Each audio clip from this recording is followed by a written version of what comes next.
Coming soon to RGL. Technology.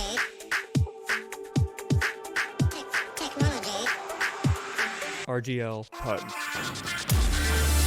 The highest, All skill levels, the highest all of RGL's formats. technology, Newbie to veteran, sixes to Highlander. It's all here. the highest technology, Just add up, ready up, and frag.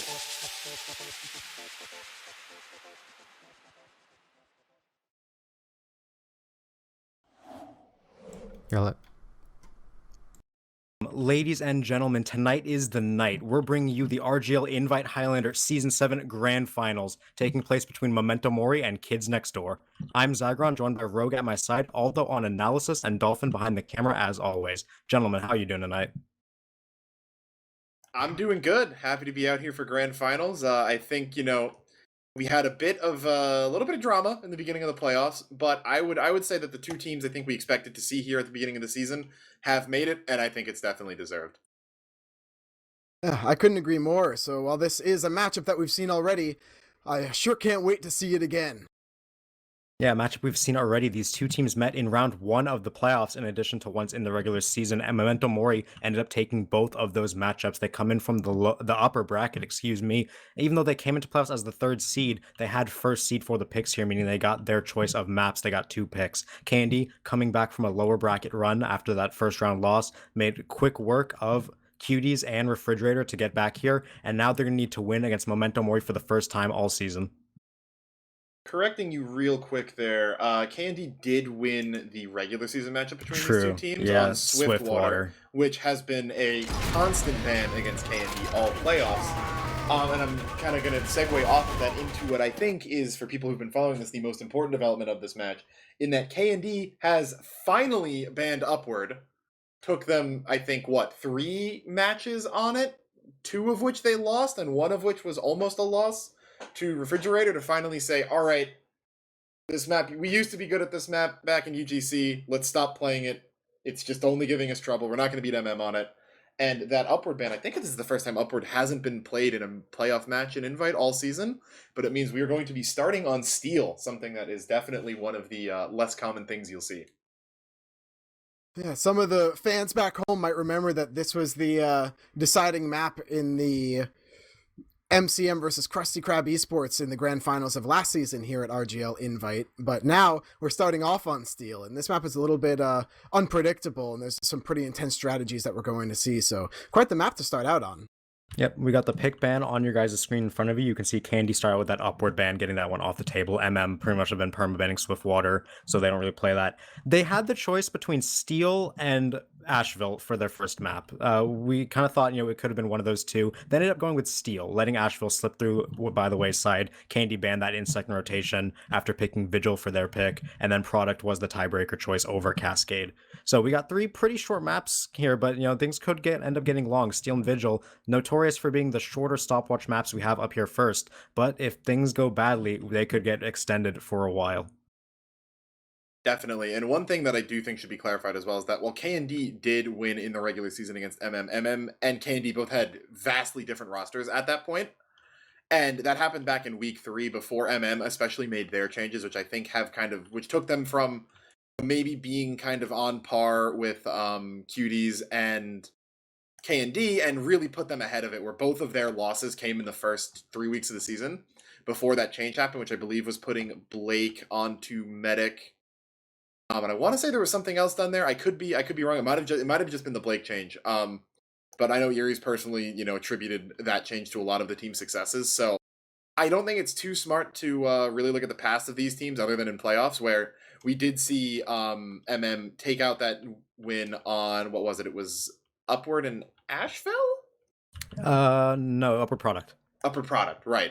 So yeah, Upward being gone is going to be a good thing. I am very interested, though, in this Steel first pick, because one of the reasons you rarely see Steel picked first is just there's so much variance in this map, right? You have to be extremely confident in your ability to play this map, have all your strategies down, make sure everyone is really on the same page for all the different scenarios, and well, we see if they're all on the same page right now with this 8 heavy in pregame that they're running.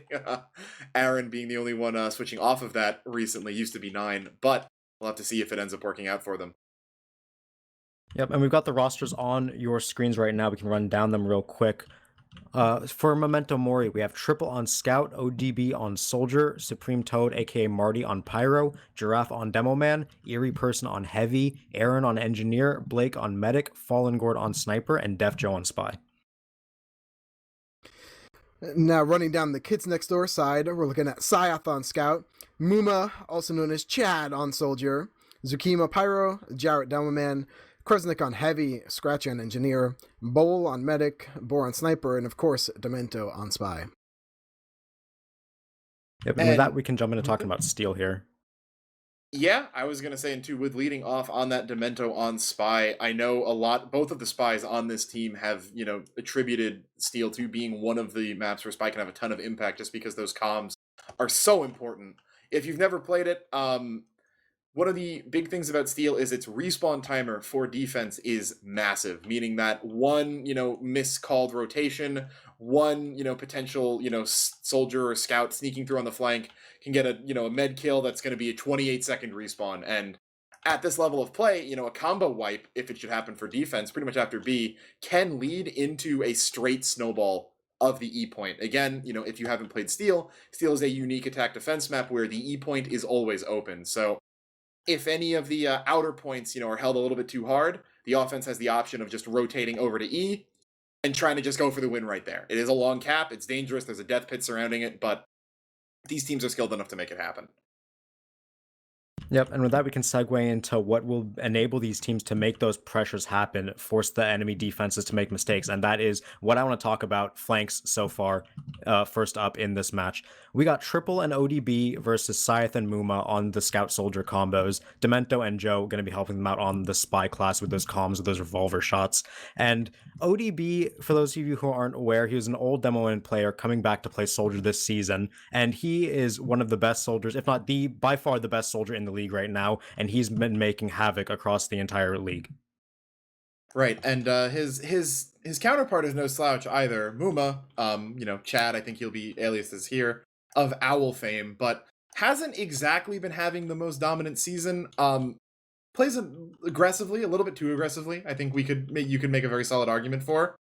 I believe he just calls his own style Feed Soldier, and he's just going in constantly trying to make pressure, and against worse teams, he can, get away with treating the server like the enemy team like a jump server.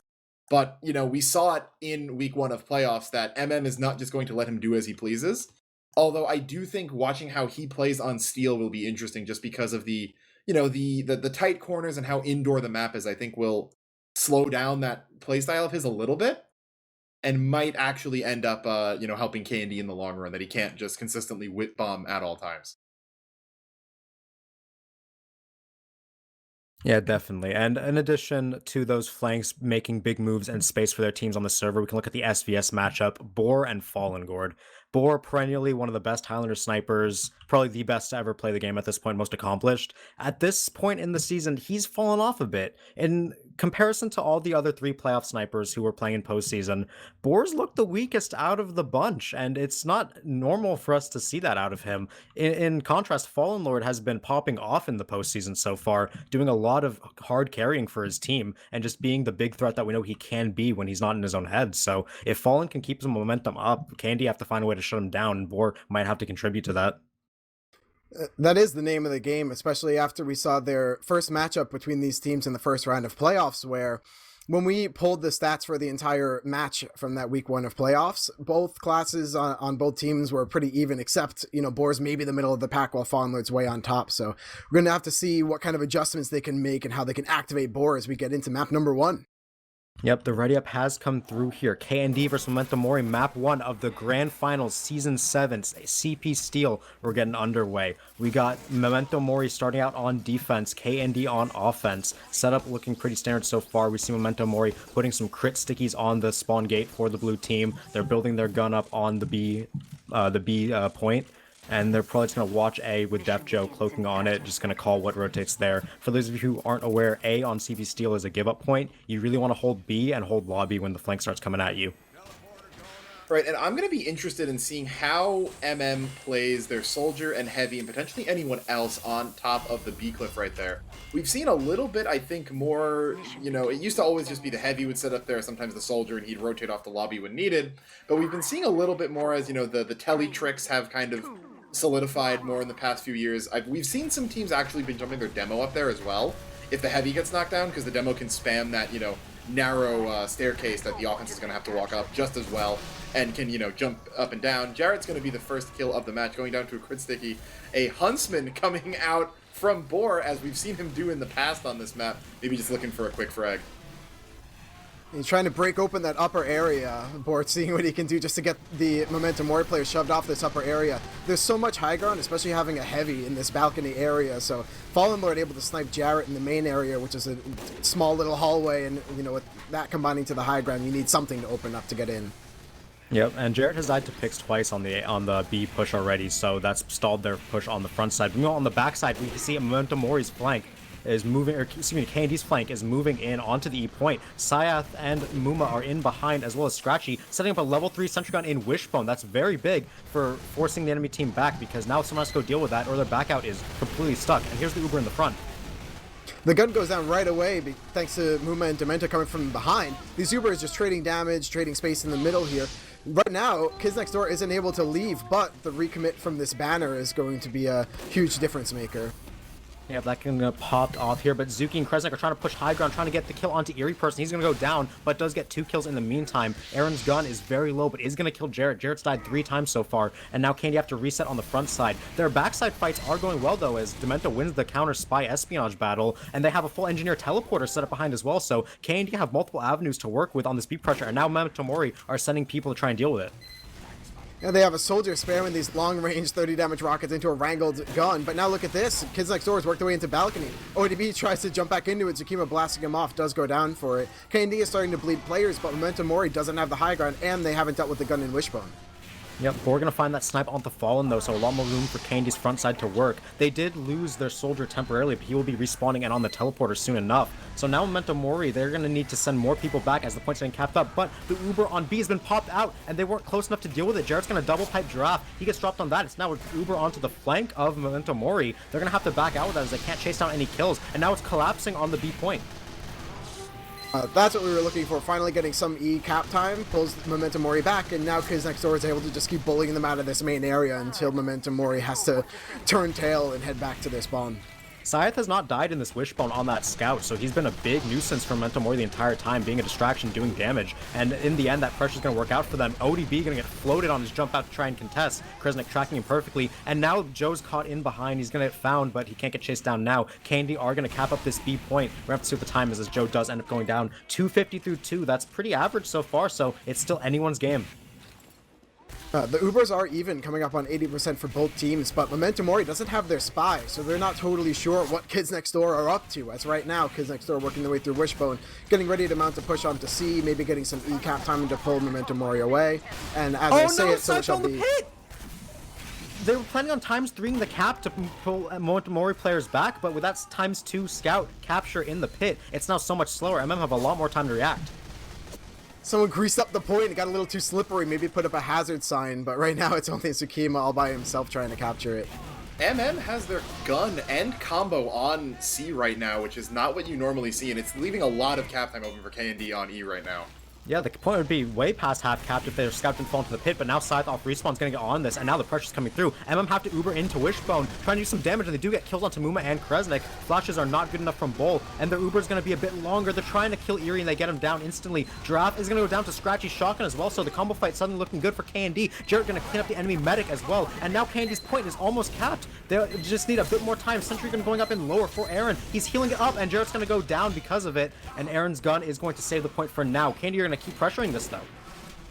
Jarrett lands in the pit as well. And that's the thing about this point is it looks like it's so close to being captured, but there's only so many classes that can jump on it. You have to be able to clear the distance. Right now, Muma thinking about it, but now there's so many players from Memento Mori that are back up. And that's the thing about all that cap time is it made Memento Mori use into K&D when they were the defenders. So by letting them get so much space on E, they paid the price.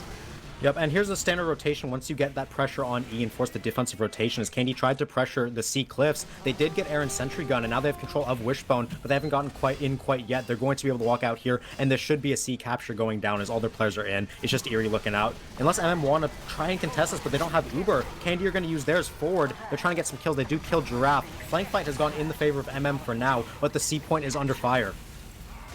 I was hoping to see a bit more from this 50% Uber advantage from Bowl. I mean, getting the C point isn't so bad, but Blake is coming up on his Uber at 85% now. Yeah, they're not going to get it quite yet, as we see Eerie and ODB doing tons of work, including Blake getting an arrow kill with that crossbow onto Jared. Zukima going to reflect ODB and end his reign of terror, and with that soldier gone from the backline, now the point should get capped up. They're going to try and walk people out. Giraffe with a beam on him, taking a lot of damage, does end up getting two kills onto Kresnik and Zukima. Scythe gets cleaned up on his flank, and MM's recontest has worked wonders. They're going to retain control of the C point, and they didn't have to use Uber to do it either, so now MM are looking very tall in this round. These recommits from Memento Mori are so calculated. Every time they're losing one or two players, but they get exactly what they want. And then now they got Blake on the Uber, and KizXR knows that, so they couldn't stand a chance to keep contesting it as long as they did. And now they have to run all the way back, literally to spawn, and decide to go to Wishbone from the long way around. Pit death number 3, Demento fell in after sapping the sentry on E, so Candy does have a bit of room to work with on that final point.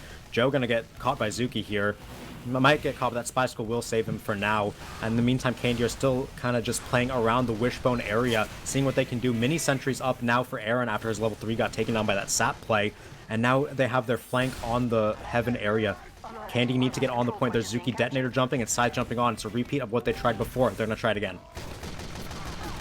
Now this time it looks like KizXR is going to be the aggressors, but Jarrett dies instantly before that Uber. They trade heavies here in Wishbone, but, oh sorry, of course they lose their own heavy for it, but Giraffe now is working their way forward into Kresnik by himself. Demento trying to see if he can just gun Blake down. Blake milking longer and drops to the gun from Demento! You cannot drop that Uber at this point. Now Candy have the point very capped on the E point, but they are going to get some cleanup kills. Scythe and Zukima going down to ODB and Marty's spam. Point cleared for now, but Candy have Wishbone control, and they're going to have full Uber advantage. They got to save Jarrett here, but Jarrett's not going to get saved. ODB with 2 rocket kills onto Boar and Jarrett, taking down those players. Demento dropping as well, and K&D, they waited a bit too long to make their move. They do have Bull on Uber though, so it's just a small delay. MM have time to reset and get things in order. These respawns are so fast for the offensive side, so losing Jarrett is bad, but it's not the worst. As he's coming back in now. You know, Blake only got 15% of the Uber after going down to Demento. But look at this, KizXR now opting to pressure into C, trying to beat Memento Mori there. Yeah, they're trying to walk out the Wishbone area, and they do have to pop Uber. A banner is out from ODB, doing a lot of work in keeping players alive. Big flashes from Bull to keep as many people Ubered as he can, and now they have a lot of people on the point, but MM are going to try and recontest again. There's Eerie dropping down from upper and gets taken out instantly. Triple on a 6k, taking down the enemy sniper, but finally they have control of the C point. Candy are going to spawn camp the Shutter, and they have capped up the 3rd point of Steel. It's taken longer than they wanted, though, and more importantly, MM has time to set up in their lobby. Well, massive 2k from Follower on the Spy and Scout, some of the hardest picks to get here on the flank by himself, and that gives his team lobby control room, whatever you want to call it, completely for free. As a defensive side, this is the place to be because it lets you contest D and E very comfortably.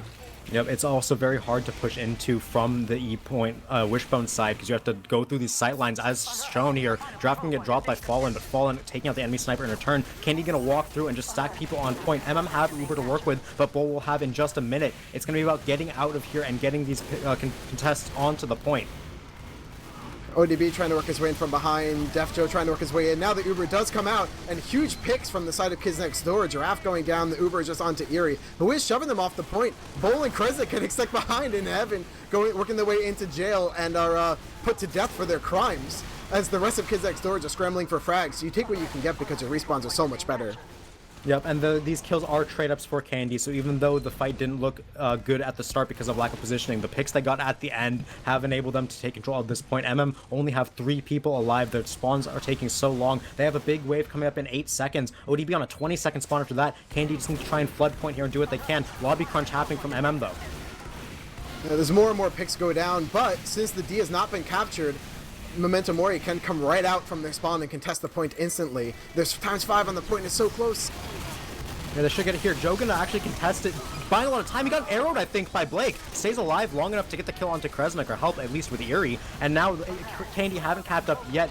They are getting the kills again, though. That's only one player up. ODB, last player for MM, and Candy are gonna finish this steal half. Time, it's probably not what they were hoping for. It's gonna be, what, like 10.5 minutes? Yeah, I think Wait, that, 9.5. I just overestimated. Still, you know, a pretty bad time, all things considered. Yeah, it's still not I think optimal. Memento Mori are going to feel comfortable. Yeah, definitely a very strong half for Memento Mori. They showed very good ways of dealing with Candy's E pressure. They tried it twice, didn't really work out. They got rotations, but it really only panned out once they got that collapse onto the C point and spawn camped those shutters. Before that, it was looking all good for Memento Mori, and they bought a decent amount of time from their lobby hold. You know, you can't really, at past a certain point, the offense just has too many advantages to work with, but either way, 9:35 that first round, Candy now have to hold that. I feel like going into this, we were expecting MM to have really solid strats, and I don't necessarily know if that's just what we saw, but it felt like K&D almost were about to cap that, right? If Syaz doesn't fall into the pit the first time he goes for it, MM grouping their gun and combo on C, I don't think worked out for them. You know, they caught K&D by surprise, and they let ODB and Giraffe go huge, but relying on, you know, two individual players consistently finding double or triple kills when you really need them to, I don't think is a solid strategy. And I think that they really should be, you know, thankful they've got the time that they have right now. You know, they're going to be favorites to win this round, I would think, with a time that long, but I don't know if that necessarily speaks to their dominance going forward. Yeah, K&D's rotations might have been a bit questionable how they were playing, but either way, we're going to be into this next round with Kids Next Door on the defense. Standard holds coming out so far. A gets capped up as expected. It's actually Muma is the person who's watching that lobby flank from those A cappers. I don't know where Joe is at the moment, but he's going to get some help from Triple, or from Scythe, excuse me, and they're going to look to fight this early. Right now, Demento does get an early pick onto Eerie, which is going to help a bit. Fallenlord trying to make his way through main as Boar trades a snipe in return. Memento Mori doesn't really have enough spawns to come in and contest this yet. Right now, Aaron trying to work up his little home base here on the A side, but Memento Mori waiting for enough players to go in. Yep, flank fight going off, and Muma will get that trade kill onto ODB, both soldiers going down, but the lobby is still being held. We have an Uber exchange on the B area. Looks like MM going in first, but they can't even get out of the gate. They're getting held back by this Ubered heavy. Kresnik shutting down that push. And Candy, they did lose Jarrett, but they've kept all the space, and they're going to be good to hold this. We classically think about the Pyro blasting an Uber back to keep it contained, but here the door is so small, the Heavy can just stand there, and it is contained. Zukima taking a 1v1 with Giraffe, shoving him off the high ground, Blake trying to keep him alive while on 20 HP himself. Trade's going back and forth, Supreme Toad Triple just flying out of main, getting what picks you can. Again, the spawns are so fast, the gun is down. Supreme Toad making so much room, chasing them all the way back to spawn, so now Memento Mori just gets a free walk up to the point. Even though Kids Next Door did lose that point, big shout out to Zukima there, who once his heavy had to go low ground to clean up the people from the Uber. Zuki jumped up and actually denied the enemy demo man. If Giraffe got to free hit some stickies, they could have lost their medic or something even worse, and with that, even though Candy lose that, they're still set up here, but they're getting pushed off the cliff. Marty in early, he's gonna push Jarrett, Boar, and Muma all into the pit. Marty's early push is going to buy his team so much space. They're gonna get to Cat B and move forward immediately into See Through Wishbone. What a play by Marty. Asking in chat, is this the grand finals? Giving it to him on the server and in there, hitting him in the feelings too, making him feel so bad about what they've, the mistake that they made. Now look at this, there's so many cappers on the C time. Joe and Muma also falling into the pit. The pit's very hungry tonight, sacrifice to those CP still pit gods that everyone loves so much, and the C point is capped up effortlessly by Memento Mori. Now they're going to move through Death Hallway with Uber, trying to just do this the old-fashioned way. Going to be Ubering through immediately with Giraffe. It's a solo so far, gets out of the shutter with the sticky jump. Uber gets forced from Candy as well. The Kresnik's hiding in this back area, and he's untouched. He gets a flash when he gets looked at, and it's looking good for the defense so far as MM loses 3, but kills are coming back in the favor of MM. They lose Boar and K and Scythe on the K&D side, and now they have control of the D point. Everything is falling apart as Erie's cleanup has bought them that point as well, and now they only need one more to go, but they are getting contested from respawners. MM need to regroup here, and they're trying to do it from lobby side, but the revenge crits from Scratchy, a 3k triple, Marty and Joe all dropping to those engineer shotgun shots. What a huge play from Scratchy, but at the last second, ODB does take him down. So no gun, no teleporters, no dispenser for the defensive side. This is going to make it a lot harder to go back in, especially because Blake has a 30% Uber advantage. Yep, and then we're going to try anyway because it's the only thing I have to do, and they do easily pick off Kresnik, who's forward without a medic, and with that, he's going to be that big wall of meat missing for KND. Now have their choice on what to do here. They have a pretty big Uber advantage to work with. Whether or not they know, I'm not sure, but it looks like E is getting pressured by Aaron's mini sentry. Borg win that SVS and Fallen. As the trades come out on the D point, it's a massacre. Bull, Zuki, and Jarrett all dying. KND's combo is kaput, and they're going to cap this one up. Joe can't get the trade backstab, and this is looking good for Memento Mori. ODB chased Bull into spawn and hit a rocket on him while he was inside the resupply area. What a crucial pick at the last second, and now there's so much cap time on both points here. His next door has to choose one with their couple players that they have alive. Shutter closes right as KND gets their spawn wave, so they have to go the long way. This is looking really hopeless for them as they need to rotate through Wishbone fast. They do pick off ODB early, but he stalled the enemy combo with those splash rockets. It's all about keeping them corralled in this Wishbone area, and the point is getting closer and closer to completion. They have to kite off it to avoid some damage here, but frags are going in MM's favor as Kresnik and Scratchy go down. But we're going to find a trade with the enemy heavy, but there's Scythe coming in, clutch with a kill onto Blake. No medic now for MM, but they still have 8 players alive. They're going to funnel into this E point. They get kills onto Jarrett, and they're getting pressure onto the point. We see ODB jumping in front of that Wishbone and backing off that KND combo, but they're fighting for their lives in here.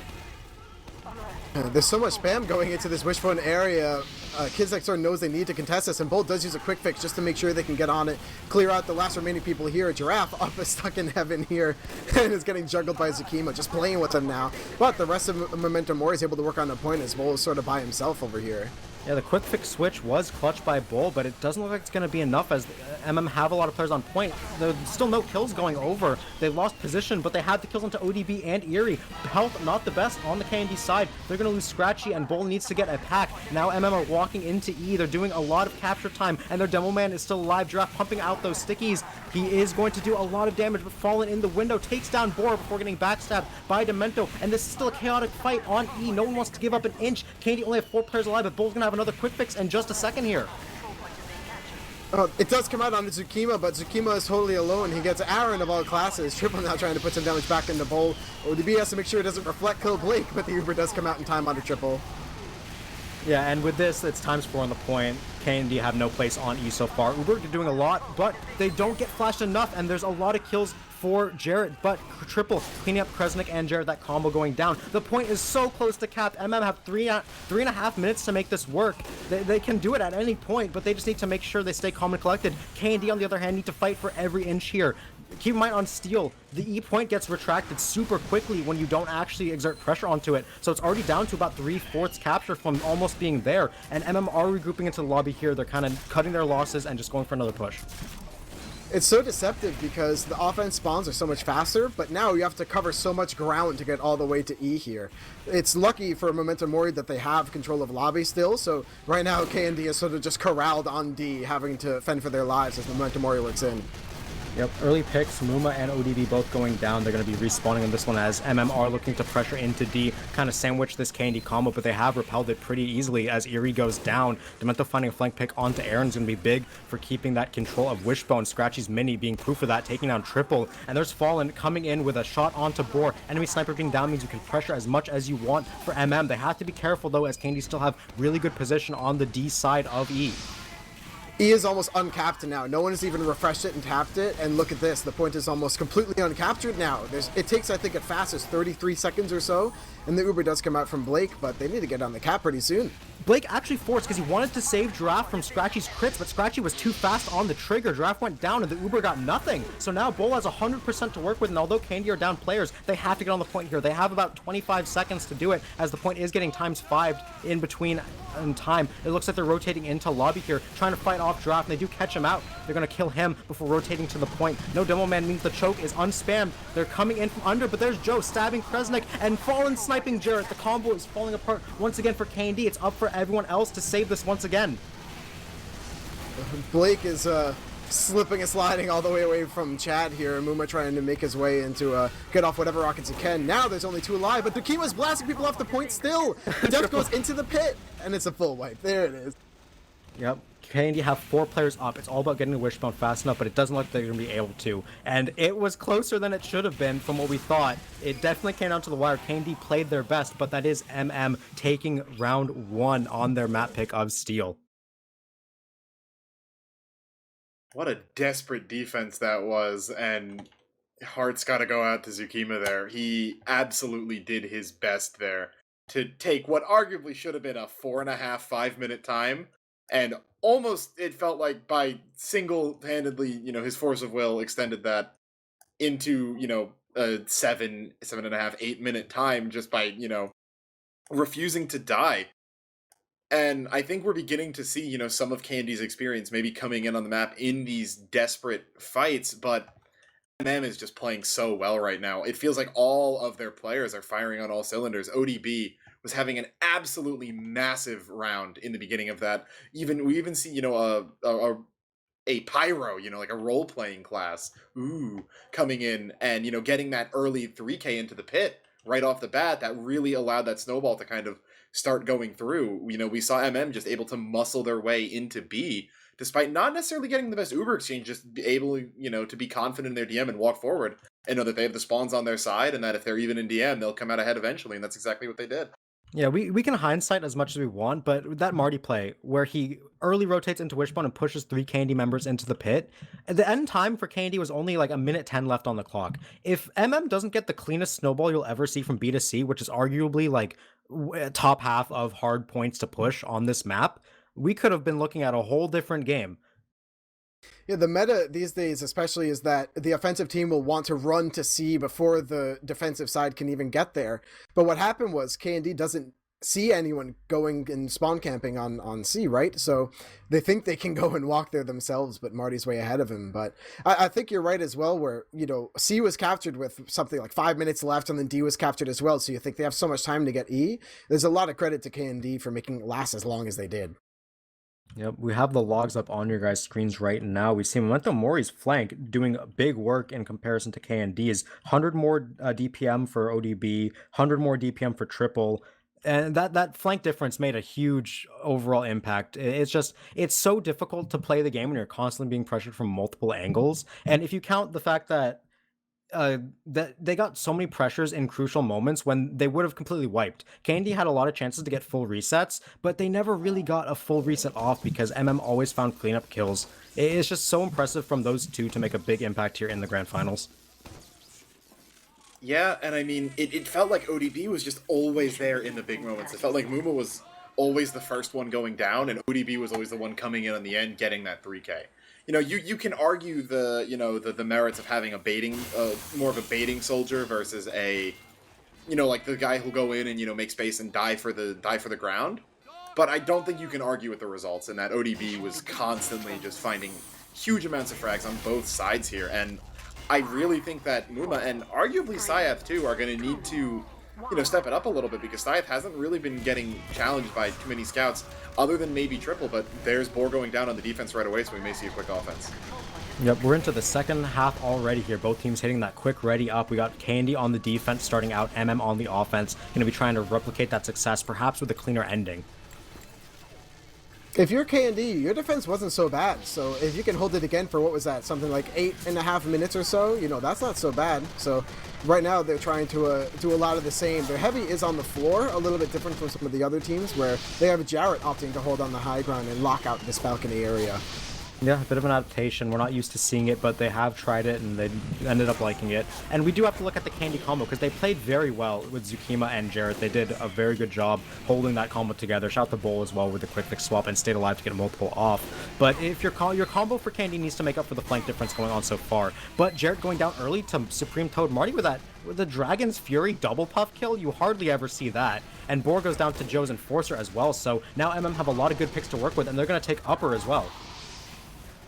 They do clear out the upper area. Chad coming back in to clean it up thanks to Scratchy's help as well. Ubers get exchanged and made, but they're so stuffed in the spawn. Blake getting juggled around by Chad and goes down for it. So this is going to be, a fast respawn for Blake, but Bull is going to have a decent enough size advantage.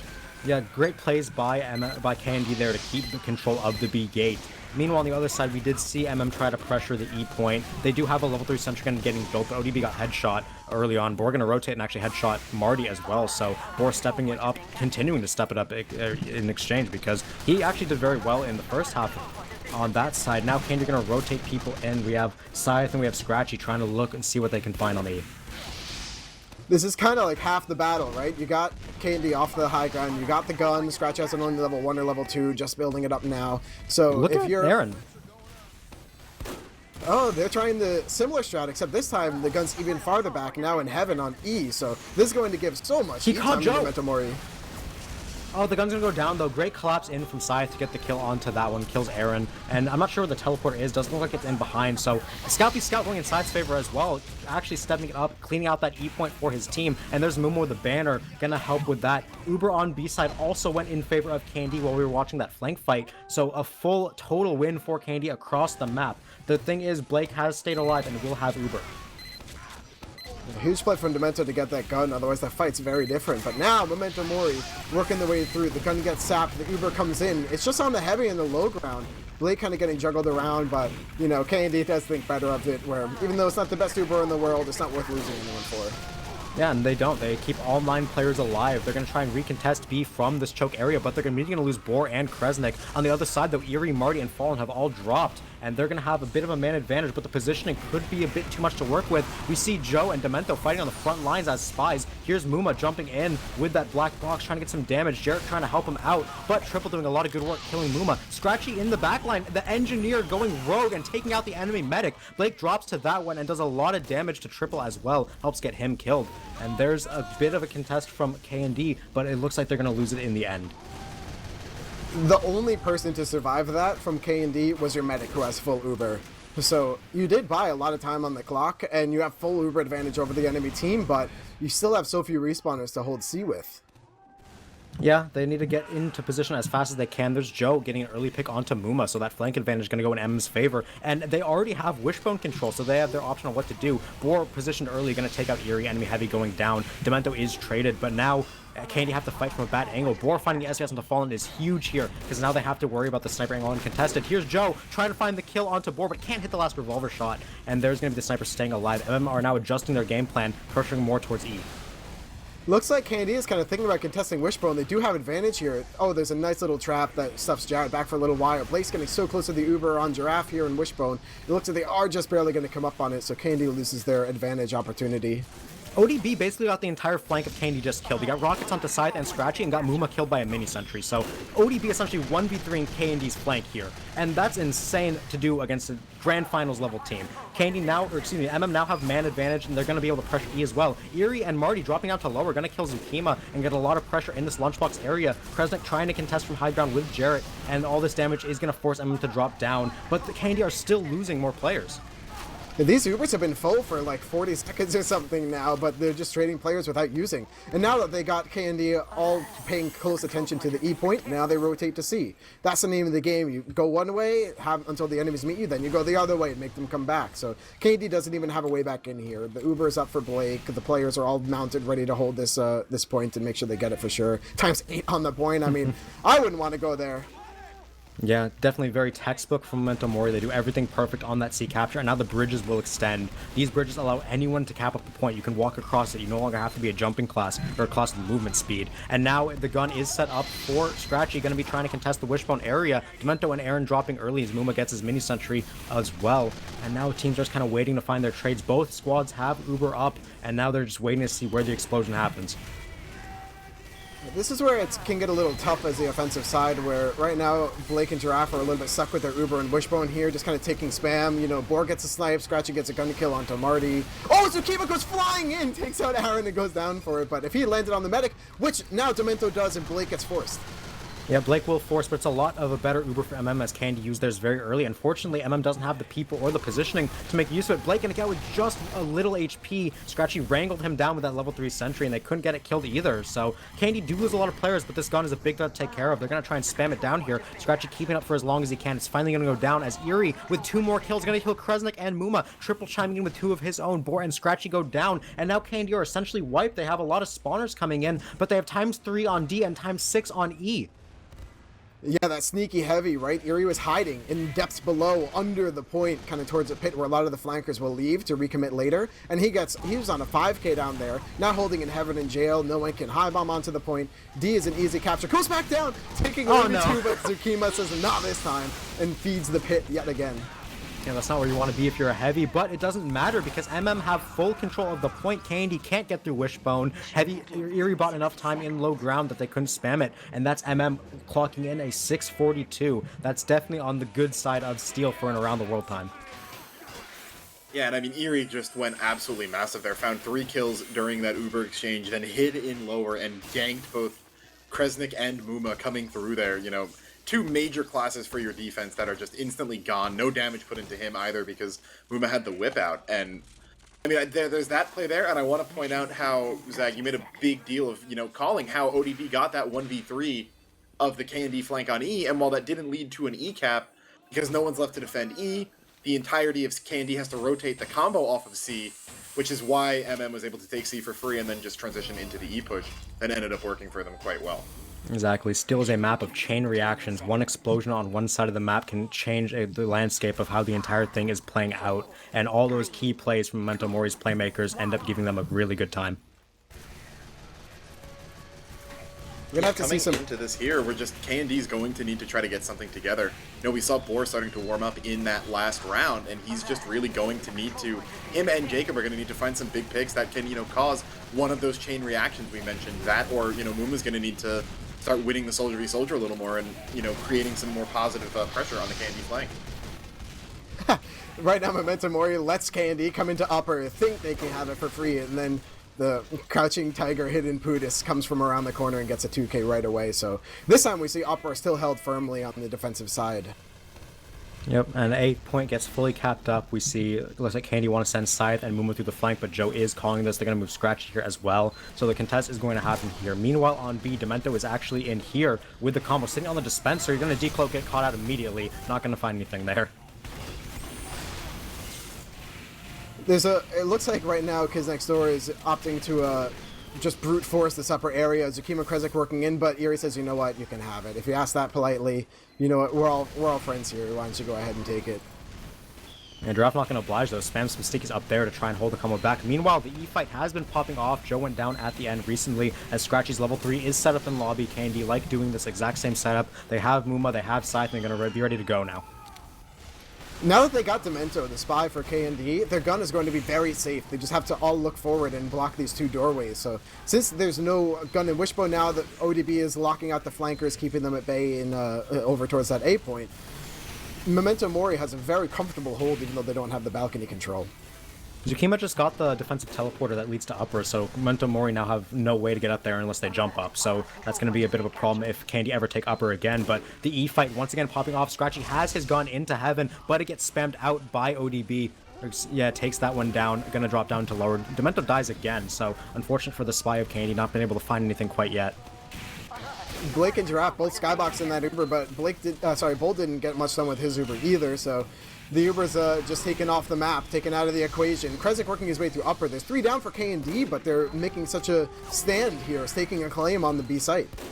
Yep, upper gets cleaned up on by Triple and Giraffe on a 3 and 4k respectively, doing a lot of work, and the banner from ODB is going to reaffirm this defensive setup. He's going to jump back up there, get some heals, and keep holding this. Meanwhile, Candy's E setup has gone down. Gun got sapped, and they have a lot of players on point. It's just Scythe here, but he's getting contested from all angles. Oh, Demento had the cleanest run up on Blake, but then shanks him in the shoulder. Just barely missed his little rotation. A change of just 30 degrees prevents the backstab, and Memento Mori holds for another day. Yeah, unfortunate for Demento, that would have been the play he's been looking for this entire game, but it's going to be a continued B hold here. KD putting more stock into E, trying to see if they can get this cap up, but there's so much contention coming out from Memento Mori. They're going to get the sap on the front line as Ubers are traded on the B site, at least, and they are going to get out with all their players alive, sans Eerie Person, but they have kept control of upper once again, ODB locking that one down. This is where teams so often get stuck. You know, the flank of K&D has been trying to make some stuff work. You know, Chad, Muma still in behind, Syath even behind. But the combo of K&D hasn't done much for a very long time. Oh, there's Demento.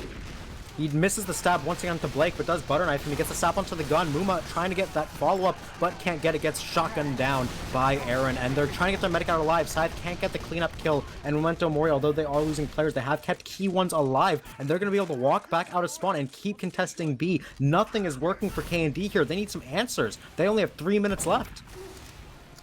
The Ubers are getting close as well. Blake opting to stay in, hold forward. Zukima going in and Saki for it. Does get the heavy and demo for it. They lose their own demo, Memento, but look at this 90%.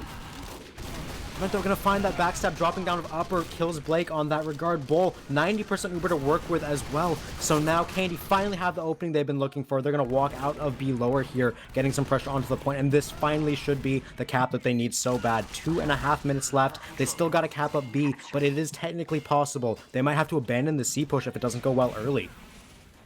K&D does have this full Uber advantage. You have your entire team here getting buffed up, ready to go, so you have everything you want. But E just takes so long, and the defensive spawn is so close to the point because they've gotten so few things. Like, Memento Mori is already set up in Wishbone.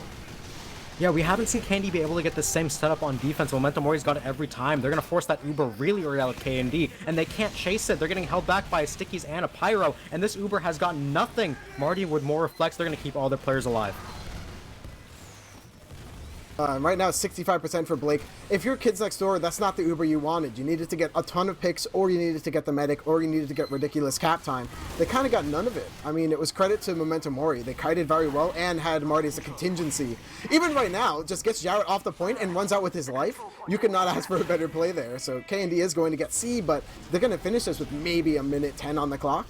They get C, but MM gives it to them for free. They have full Uber. They kept all their players alive. They just said, let them have C. We'd rather just hold lobbies for a minute and 20. For those of you unaware, E on Steel is a 45-second cap with ×3, 30 with ×5. So if that clock ticks below that 30-45 mark before Candy touch it, the round is over.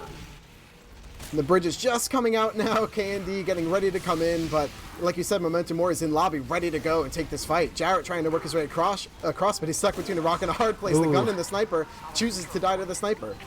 Yep, Uber popped that bolt, doesn't actually save his demo man. That's so big because now that gun can't get spammed down. Demento not in position to stop it either. It's doing tons of work, tons of distraction. Fallen and Triple gonna get kills in return, and there's Joe stabbing Kresnik as well. Fallen on a 2k, Triple on a 5k, cleaning this up, and we're down to that 40-second mark. Candy have not touched the point. It's almost impossible. And that Uber, Joe was sitting on Kresnik's head, just waiting for the flash to fade, and then finally gets the stab. But like you said, 30 seconds on the clock, no time on E. Supreme Tone locking them out. That's it. Map 1 for Memento Mori. Very impressive performance from Memento Mori on their map pick. They made the adjustments to get an even better performance in the second half. The first one, things got a bit dicey towards the end, but no doubt in this round that they just were the better team on this map, taking that first and well-deserved point. Yeah, everyone calling, go next, ready for the next one here. Yeah, and I mean, you know, we saw, it's funny because you think back to the stats from the first half at least, Joe and Fallen were not dominating like we've been used to. I can't speak right now. Joe and Fallen weren't exactly dominating like they have been for much of the postseason. And we even saw the pick classes on K&D really having a big step up, but it just felt like K&D could never get any momentum going on any of their pushes. Anytime they found like one pick, you know, it would cost them their demo and they're heavy for it. Or, you know, their scout and, their scout and their pyro on defense. And they were just never able to get anything really going. Even that C cap at the end only happened because MM just said, all right, you know, take it. We're gonna hold E. And that's exactly what happened. Candy wasn't even able to get on it. You know, Bold dropping Jarrett at the end there wasn't a good look, but chances are that doesn't end up mattering, right? Mm-hmm. When you're down to, you know, such an absolute desperation push, you need to avoid being in that situation in the first place, and K&D was just never able to get out of spawn, it felt like.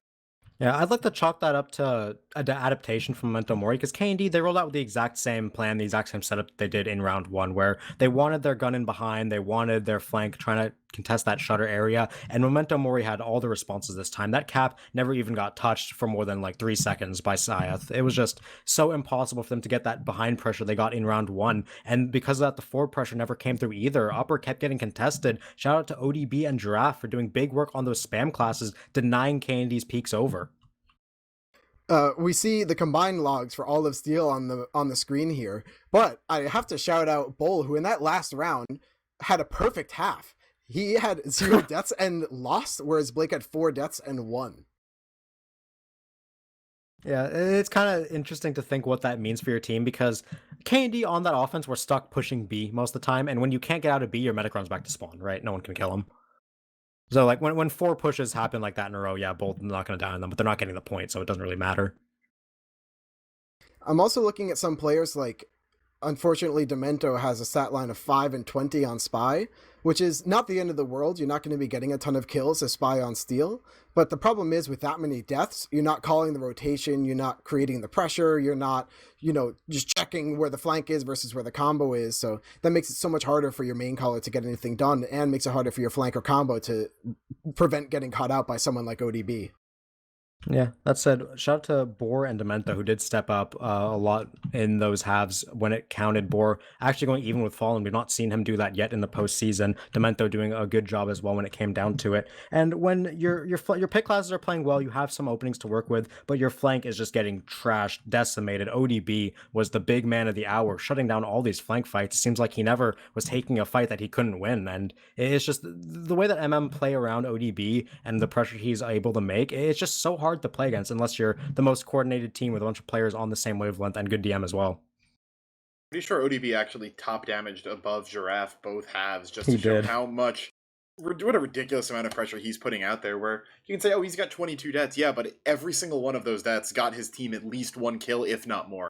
When your worst case scenario as a player is going 1 for 1, you just you create so much value to a team, because either you go 2 for 1 or you go 1 for 1. There's no situation where you are harming the team. You are never a weakness. You're always a strength. And in these more isolated flank fights, where on a lot of other maps, Scout is, we call Scout Soldier the flank, but Scout really plays combo. Steel is one of the few maps where Scout really is, kind of relegated to a flanking role. And when those fights are so small, you're always just going to have pressure somewhere. And even with the pick classes on K&D doing more than their counterparts, at best, they could only hope to equalize that, and it was never giving them an advantage.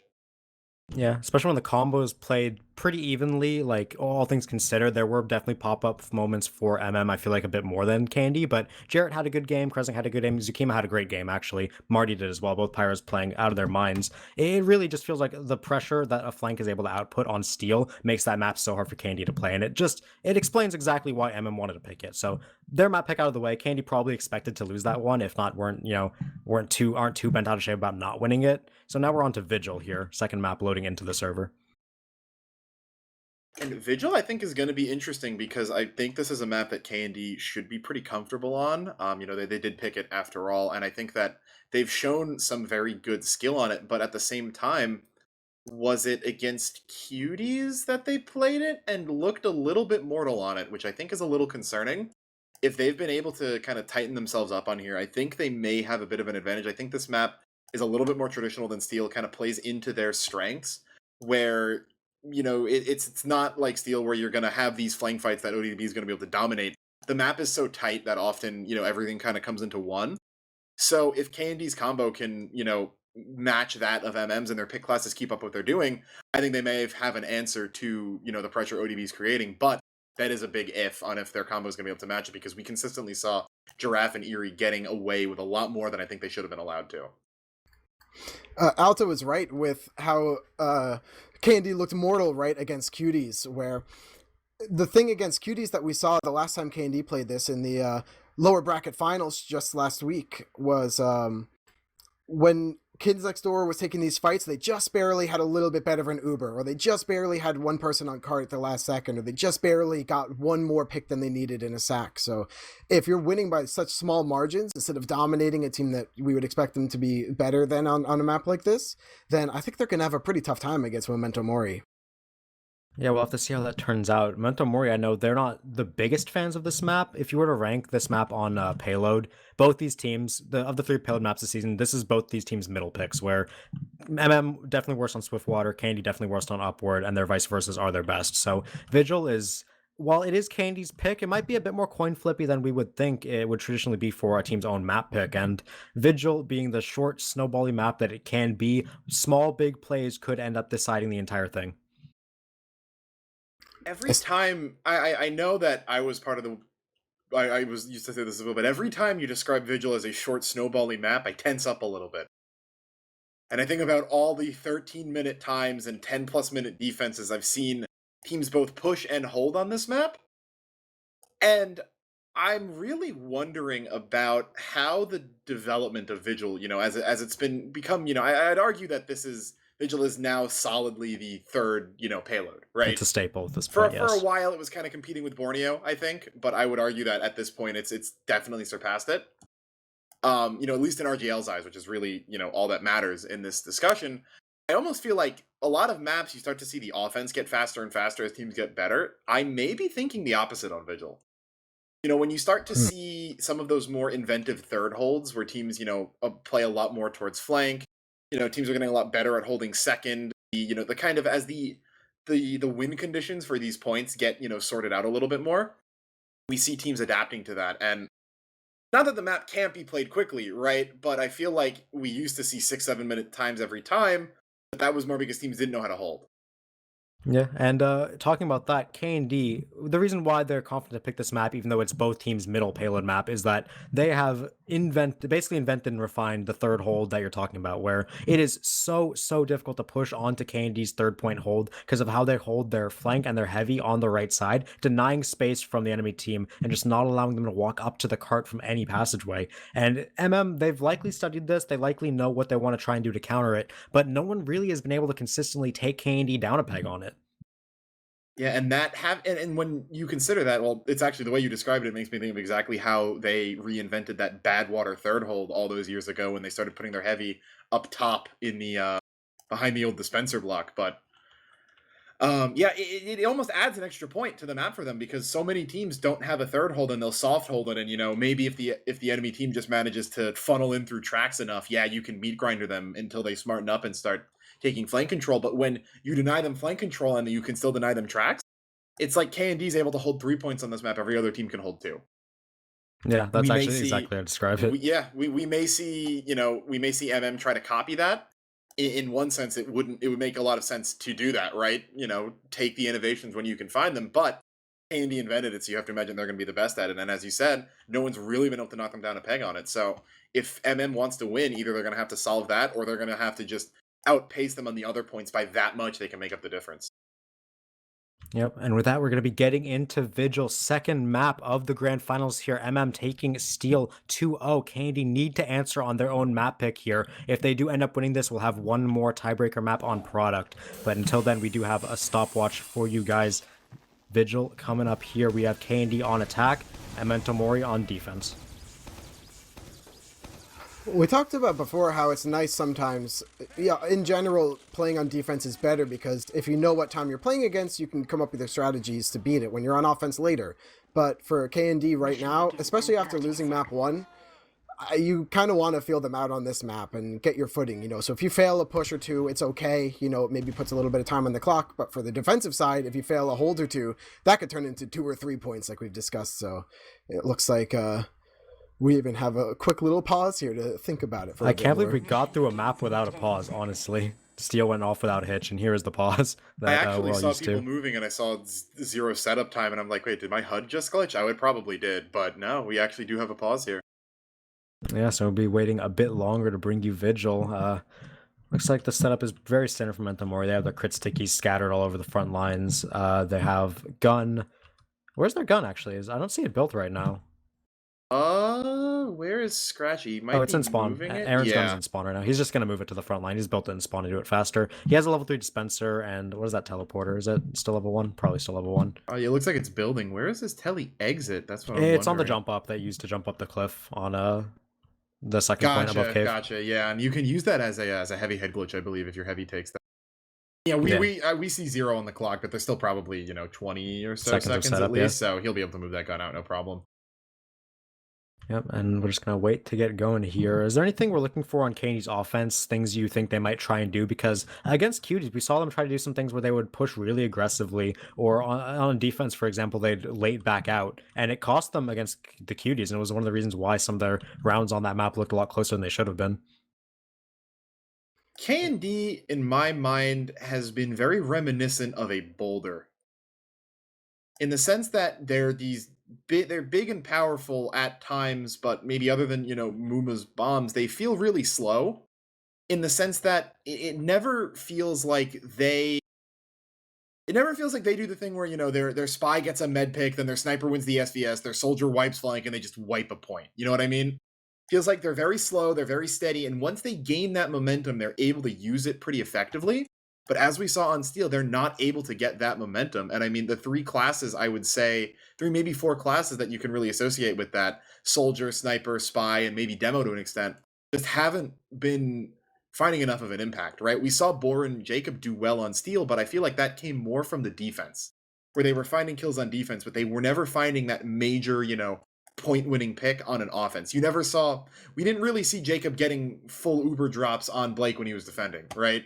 By the time he got a stab onto Blake in that second half of Steel, they were already like 3 Ubers out, and he had just used.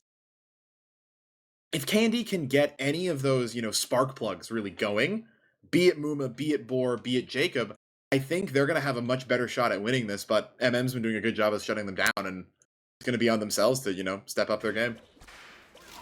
Yep, just hitting a real quick HUD reload scheme as we are back into the game. 10 seconds left in the setup as there goes Aaron's gun. He's going to be stuck in that floating animation, but it's okay. We're going to be ready to start this defense for Memento Mori, and it's going to be very telling on K&D's side how they're able to start this first half pace. Blake going for a little bit of a late buff on his forward player as well. Muma almost catches him out for it, but there's a lot of picks going in favor Blake of just Memento Mori. lost all of his HP. I do not know how that happened. He might have gotten body shot, but he's back on the dispenser now. Things could have gotten a bit badly if it took a bit 10 more HP of damage, but it will be pretty standard so far. They have Eerie holding on the log, trying to deny this area. Fallen's 1. I think it's 2 SVSs on board so far, so doing a good job of holding this defense back. And there's actually Joe finding a good pick onto Scratchy, and he gets out alive as well, so going to slow down that card capture. Yeah, this is all you can really ask for, just buying maybe 25 seconds on the clock compared to how fast it would be if you weren't there at all. This is a little bit like another gimme point like we saw in Steel, but there's a bit more implications because the offensive side is working their way into tunnel as versus being captured. Yep, and here is where the map pretty much starts. We're going to see Candy try and move people into tunnel, get the cart up first. Jarrett is going to die to Eerie, who's pretty close to start out with. They're going to get backstabbed in return. Demento gets caught up, but Bor gets sniped on triple. So overall, it's a bit of a trade-up for Candy. They're going to get a one-man advantage to push with, and once this cart is at the edge of the tunnel, they're going to rotate to hill. That was a great play from Eerie and ODB to get Jarrett before the Uber, but by trading so many of your players for it, it's a little bit less than worth it. The cart is getting up now, and the respawners are coming in. The Uber looks like it's coming over hill. Yep, they're going to pop it around the corner. Jarrett and Scythe getting those 2 flashes. Blake going to try and get Flash onto his Pyro, get some air blast back, and nothing really went on in this exchange. Barely any damage to the gun. Jacob just now getting his sap on, and it will be enough to take care of it. He goes down in exchange, but here's the repush in from Candy, doing a lot of damage. Look at how ODB low gets killed. everyone on MM is.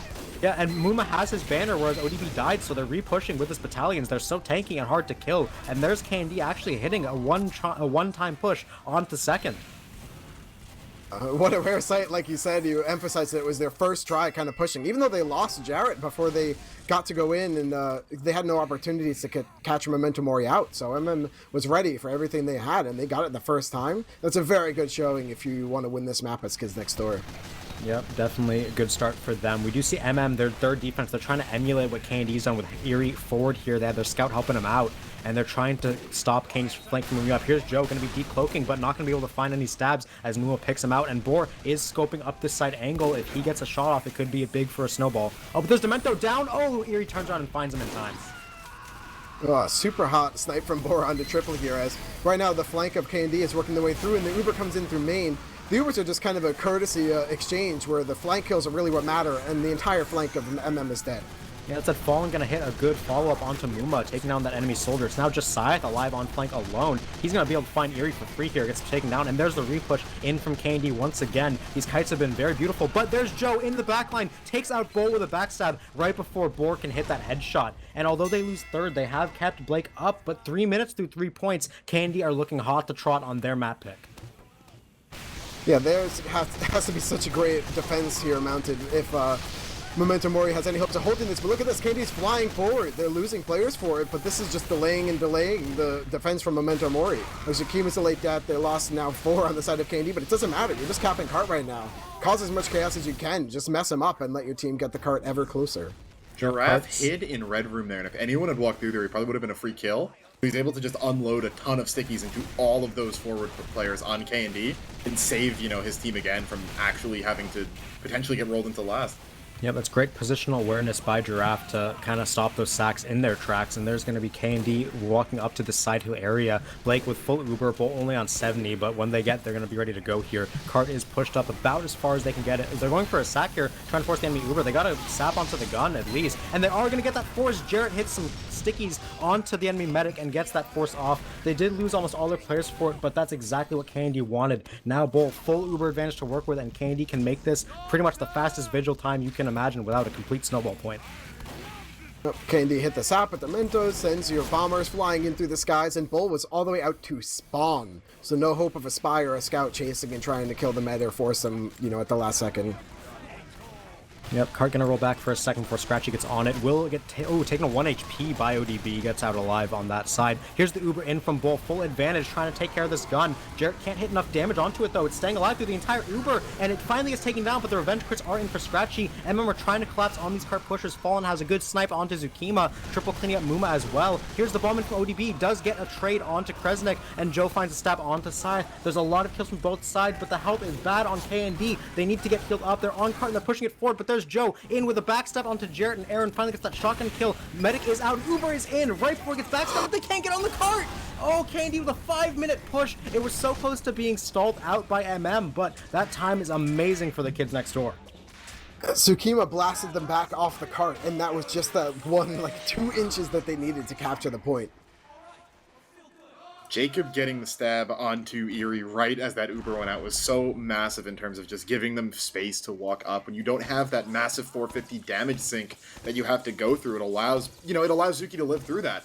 If he was the one who was primarily capping that up, he got it pushed all the way up. If Eerie's there, they do not cap that. So that's kind of, one of those picks that isn't really big in the grand scheme of things, but ends up having really, big impacts later on down the line.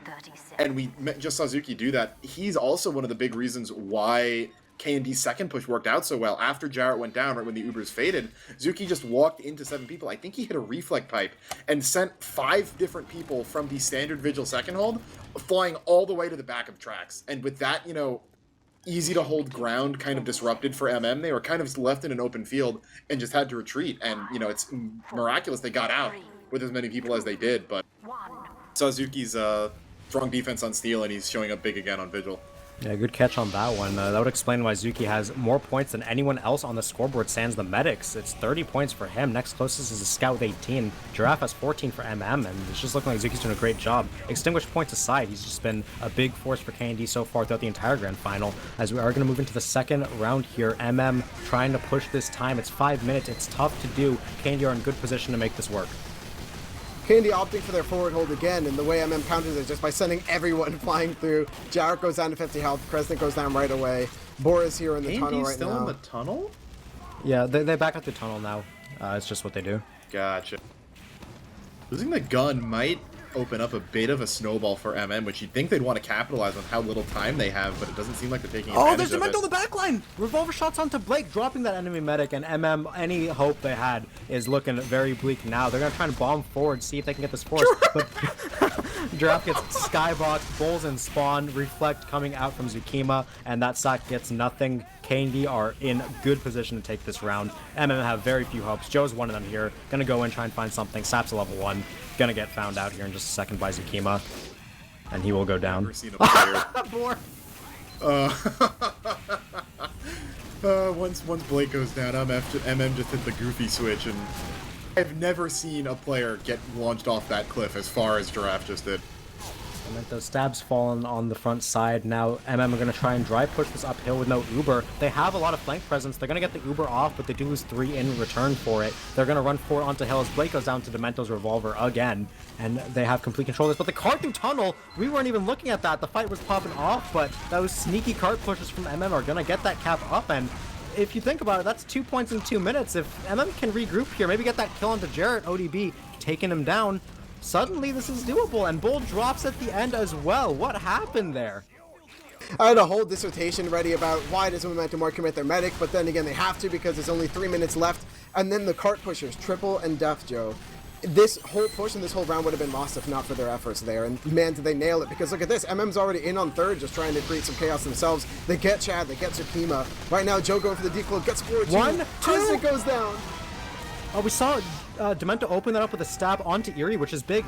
We mentioned earlier that 450 health sink not there, but Def Joe one-upping him, taking on Boar and Kresnik, buying so much space for his team, and now they have presence on hill. We're going to see Muma jump in and try to contest, but gets denied by Marty. Going to do a lot of damage, but gets taken down, and they're going to get players off the cart. And now Erie's on with the fist. Very tanky Fat Man there. Not going to be able to get backstabbed. He's going to punch the spy. Candy are dropping off, but the cart is up that first hill, and Uber is forced. Blake has full Uber to work with. He managed to escape with his life. So MM are going to be able to re-push this here. As long as this cart doesn't roll down, this is just still within their own possibility. Getting Blake out there is so important because now here comes the Uber advantage from the floor. Giraffe shoving these players back. Bull stuck in way too deep. Goes down for it. Scratchy trying to run out. The point capture does come down. Kresnik even stuck behind enemy lines. He's not going to be ready for this last defense, but no one knows he's there. Oh, he even gets 2 picks for it. Yeah, they saw him, but they can't walk forward to deal with him, so he ends up getting those picks, dies for his trouble, but it is a bit of a okay stagger for MM at this point. They're going to be able to walk forward here, and Bull, again, not going to have an Uber advantage. Blake going to be building better than him, as he's only charging on 1 right now.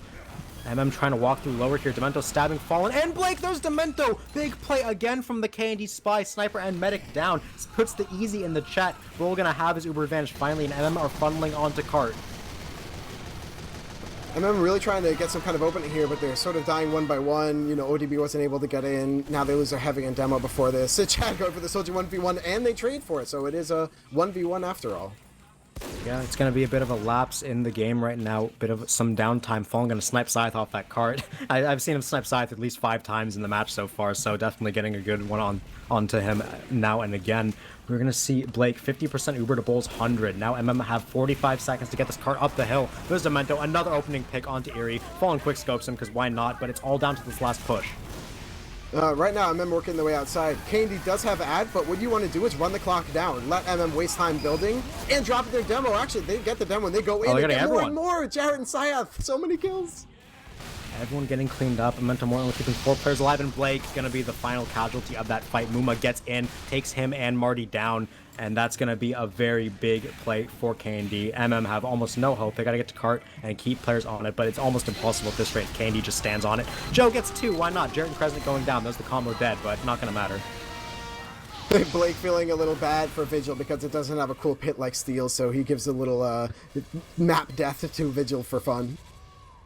Yeah, and that's going to be the round going in favor of K&D. It was a quick, it took 10 minutes total, but it felt a lot closer than it could have been at points. If you're a Spy player, by the way, go back and watch that round from both Spies' perspectives, because both of them played excellently. Tons of chain stabs. We saw the cart push from Joe to give his team the 2nd point. It was just an amazing game from both Spies, and Candy do take that first round on their map picks, so even if it was a bit, wilder than we would imagine, that's what they needed.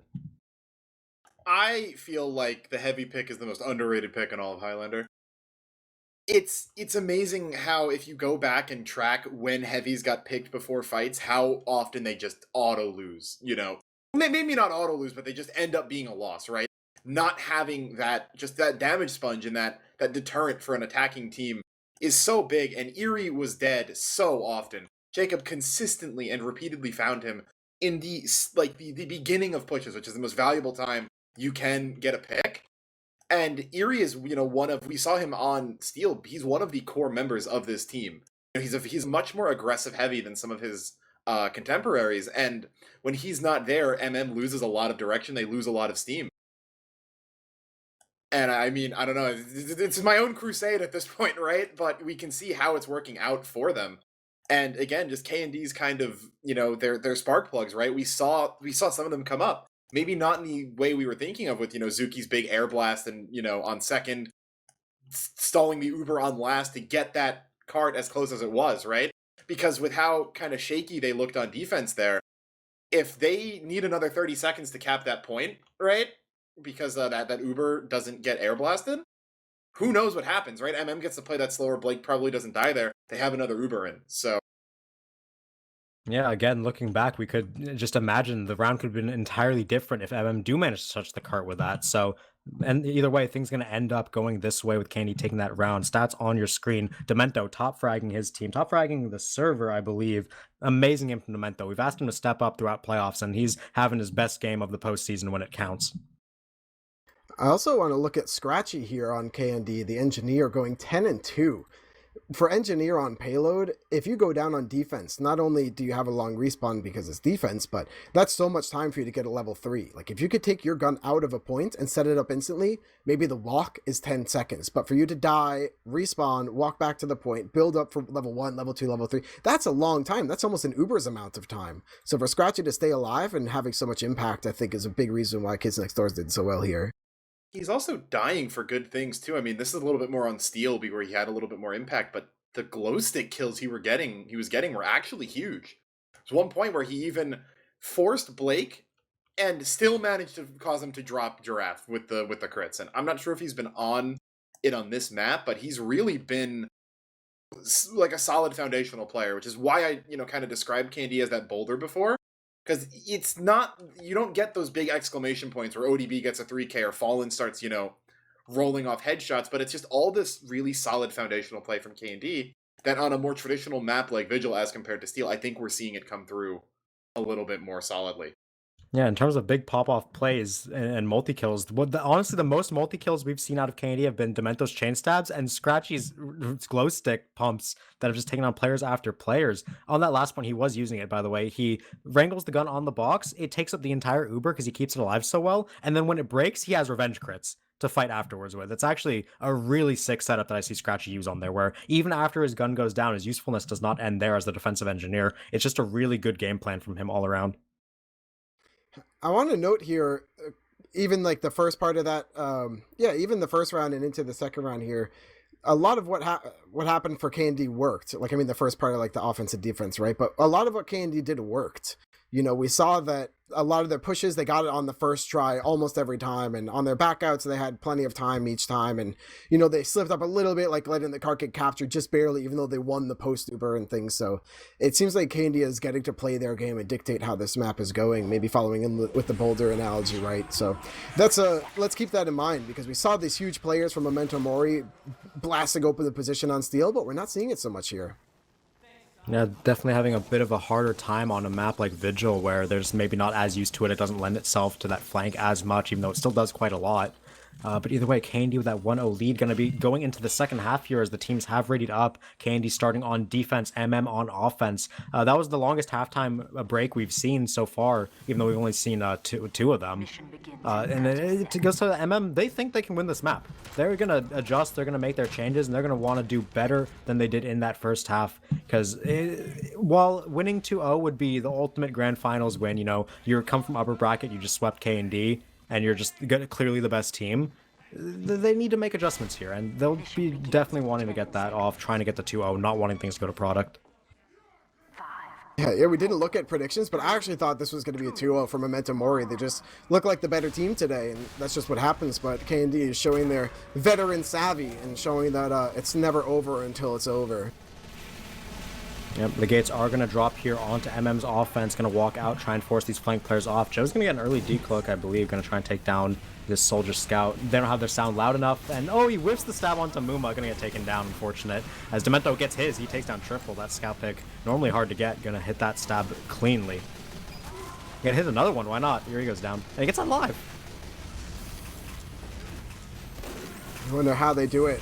They actually do lose Jarrett to a snipe from Fallen Lord. So the defense, now having no sniper and no demo, And no movement abilities because we're paused, and now there's definitely not going to be a 12 health Yeah, with a he's- scout he's looking dead. at you like significantly out of your immediate range. I You're like to just think "Man, the unpause happens and neither of them shoot their gun. They just like stand there and have a conversation. walk for a away. bit. Yeah. I mean, if you think about it, if Syath kills him, he respawns in 8 seconds. If he doesn't kill him and just runs away, how long is it going to take for him to get healed back up and be in a spot where he can fight? Is that 12? Screw your theory. Kill him. Get the frag. Stat sheet more important. Kill him! Schrodinger's frag. Oh, he's dead. It's dead. We opened the box. Oh my god, we're back. It feels like it's been forever with this caster, and we'll be rolling on with it. MM looking to push early through tunnel, gonna get the cart up, and then probably gonna rotate hill, as we've seen is standard so far.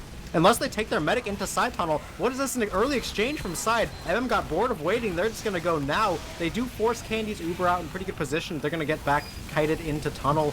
The cart is getting up towards that exit where it needs to be, and now it's all about the repush. This is exactly what we talked about. The cart was nowhere near close. They didn't even really have any hopes of getting anything there, but now there's no Ubers on the board, so they're working their way uphill. Jarek goes down to Fallen.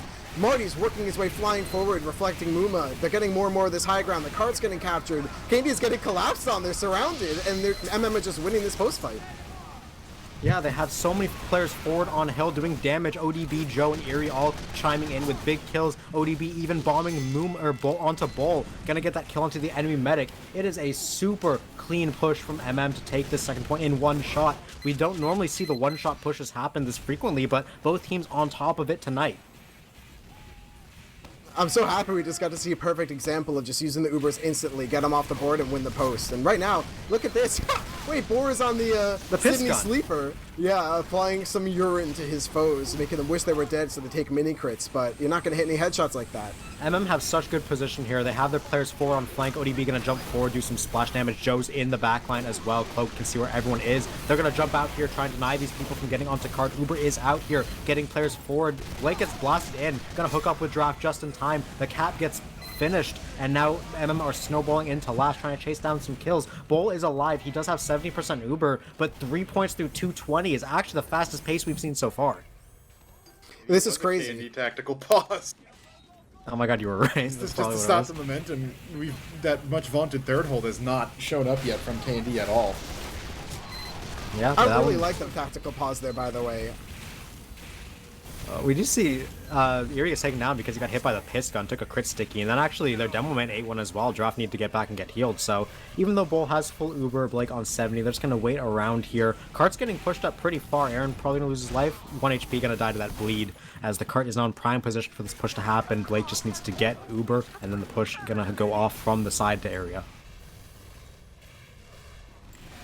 Yeah, Uber's just about This is falling. It's so funny. We joke about this gun for our friends at home because, yeah, people will die pretty soon if you Again. get them mini critted, but you'll just kill them instantly with a headshot. So why not do that, right? Humiliation. Yeah, it's DM at this point, but Muma, Kane, and Scythe can drop. But there's Demento in the back, finding the big pick onto Blake to stall the push. Gets that jump out from the cliffside, dropping that enemy Uber, and Demento, so many big plays in this game. Meanwhile, on the front side, Joe getting a sap onto the gun. MM are trying to sack in, get where they can, and they are getting picks. Muma, Scythe, and Demento on respawn still. They finally get this Uber out of K&D, gonna walk on car with it, but it's getting capped! Oh! What are you doing, K&D? Block it! You have Uber! Get a full Uber ad! What are you doing? They sat there Ubered all shiny and looking pretty in front of Marty, who held down that M2, just taped a rock to it and went to bed. And now that's going to give them the capture. Wow. Man, I talked about getting the Ubers Getting off the some board. I serious mean, deja vu at that last push right there from the Yeah. first half. Marty Suzuki did the was exact same thing. insane there, getting air blast onto the Uber. It was just too late from K&D. They were already funneled into one area. They didn't have places where they could collapse on. Marty just needed to look in one place and hold that mouse 2 button, and that he did. 3:54 on the clock. That is an insanely fast vigil time on K&D's pick. MM looking good to even out this map. They just got to do the bare minimum on defense here. That right side vigil last hold is so much safer, from your med, but the thing is, though, is you have to pop early. You need those comms, and I mean, Jacob got the med drop, and you're never going to trade that, but it felt like they just didn't have anyone saying, hey, they all just walked up. When Marty gets that close, the Uber doesn't do anything because he can just air blast that you need to use when the cart's still going up the ramp. Candy just, had I don't know if it was a momentary slip or what, but Marty makes them pay for it, and they've got an uphill climb here. They even had Demento apologize to Blake for dropping him and said maybe I shouldn't have done that because it just instantly lose the round. Yeah, you drop the animatic, you lose instantly. That's the rule of Highlander. Blake dropped and his team instantly won. Listen, score 1 for the med mains. What do you got there, Zag? I don't like this game. I don't like this game anymore. Demento getting a first decloak drop onto Blake. Okay, so we're pushing 4 minutes or what? Demento throws in chat, I'm having the game of my life. Not cap this, confirm. He throws in chat, I'm having the game of my life, and he certainly is. Joe gonna get 3. Why not? Okay, we're playing Spy Simulator. Joe on the Scratchy side and Muma. I think they bought the Thief Simulator game on Steam. They're just doing it up. Fallen headshot to Boar. MM are going forward trying to contest this. They figure they're down in Uber entirely, so why not just play as far up as they can? They're not showing any signs of that. Is this crits? Bull just crits out a solo sticky to kill Fallen, I think. Died to a heavy? What is going on? Okay, we're calming down. Here's a bomb forward from Muma. Not going to get the kill to Blake, and Blake now has 50% advantage. I'm going to have to look at Bull's Medigun in here in a second. They might have just said Formance is impossible to go crits, which is very possible, yeah?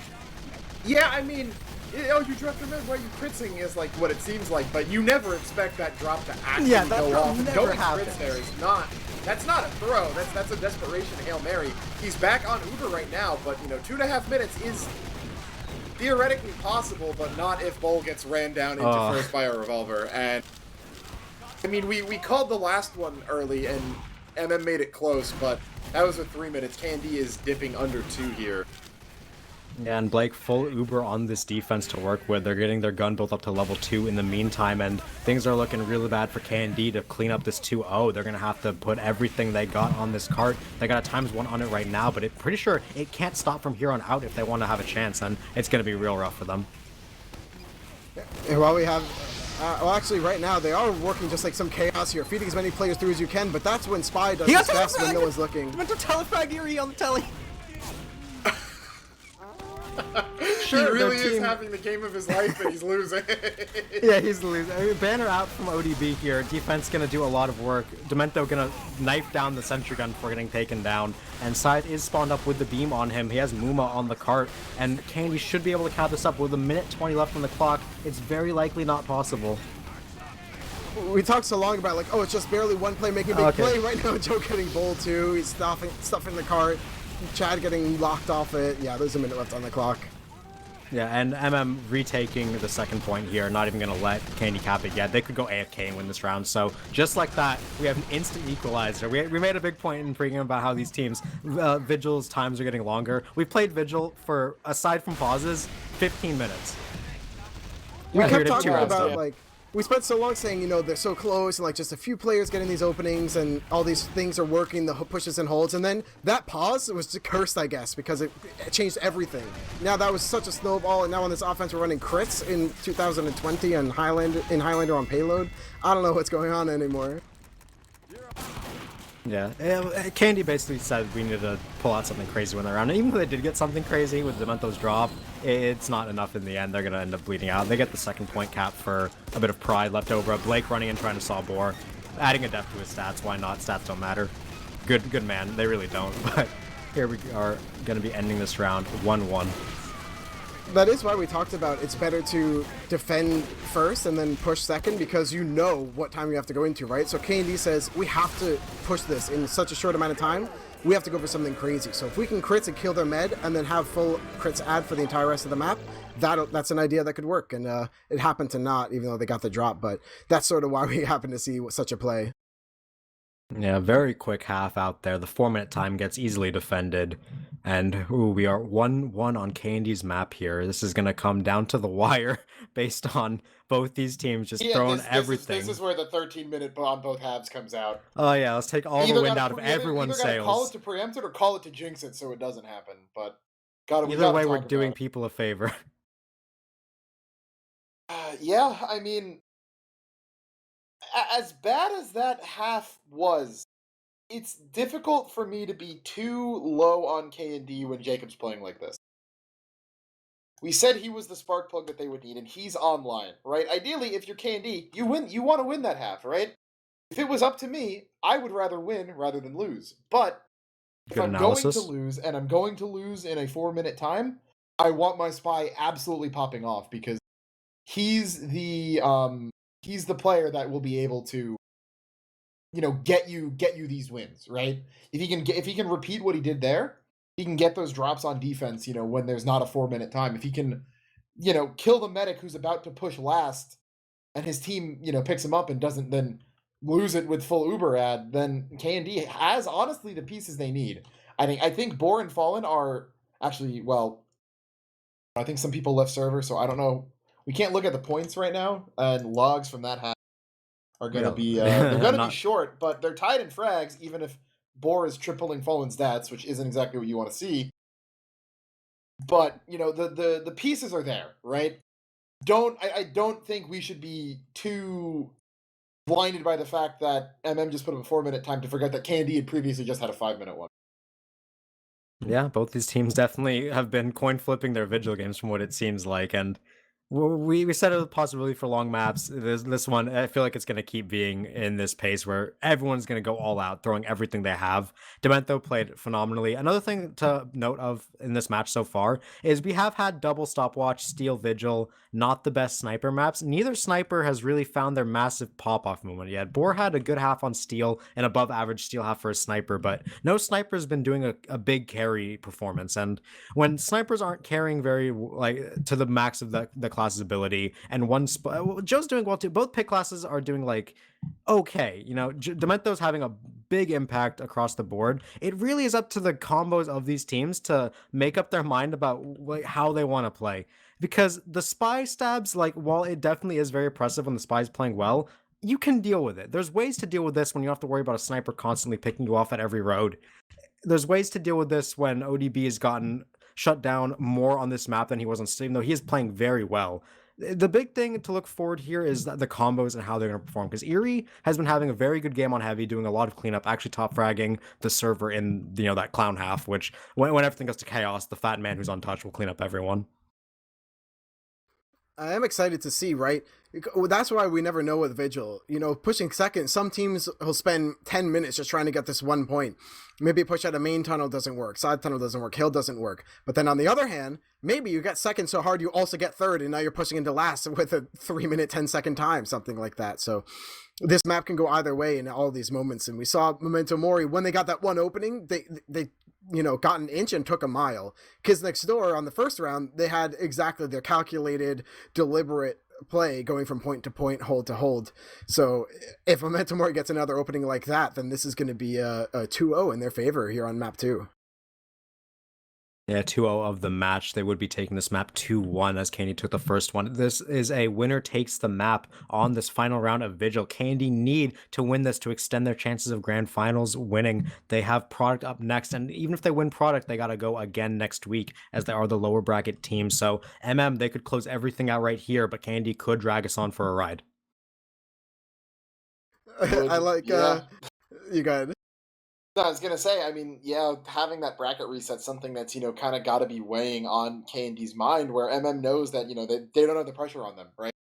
They can lose this half here, and they're still probably favored to win Product. And even if they lose that, they've got a whole nother match, right? Because I believe we do have the bracket reset this season. Mm-hmm. K&D needs to win this match, and then they need to win on Product. Zag, you mentioned neither sniper has found their pop-off moment yet, but Fallen Lord and Product this season have generally combined to be a dub. So that's going to be a very, very tall task looking down, K&D's, I don't know where that metaphor was going, but not something that they're going to want to do. But, if they don't win this here, it's irrelevant to think about Product, because for them, their entire season rests on this upcoming half. Yep, and with that, we have 18 in the server. Once again, everyone's gotten their restarts off. Hopefully we don't have any more crashes. We're able to go through this half uninterrupted. We can play 8 minutes of Vigil in peace. While we have this little bit of downtime, I like that Dolphin ran a poll in the chat asking, will we see a less than 5-minute time or an over 12-minute time, or will it be neither? And Twitch chat overwhelmingly has decided and agreed that this will be either mega fast or mega long map. And of course, that's just how Vigil works. And I also like that Demento offered to gentlemen's agree that even if Memento Mori wins the grand finals here and now, that they'll just play the last map for fun because they've been working hard. So everyone's having fun here, and this is such a match on our hands that I can't get enough here, and I'm sure these teams are having the time of their lives too. Yeah, definitely having a good time playing. All of them are having their moments. They're making big plays, but the pressure of grand finals still must at least weigh on them partially. And Candy, this next round is everything.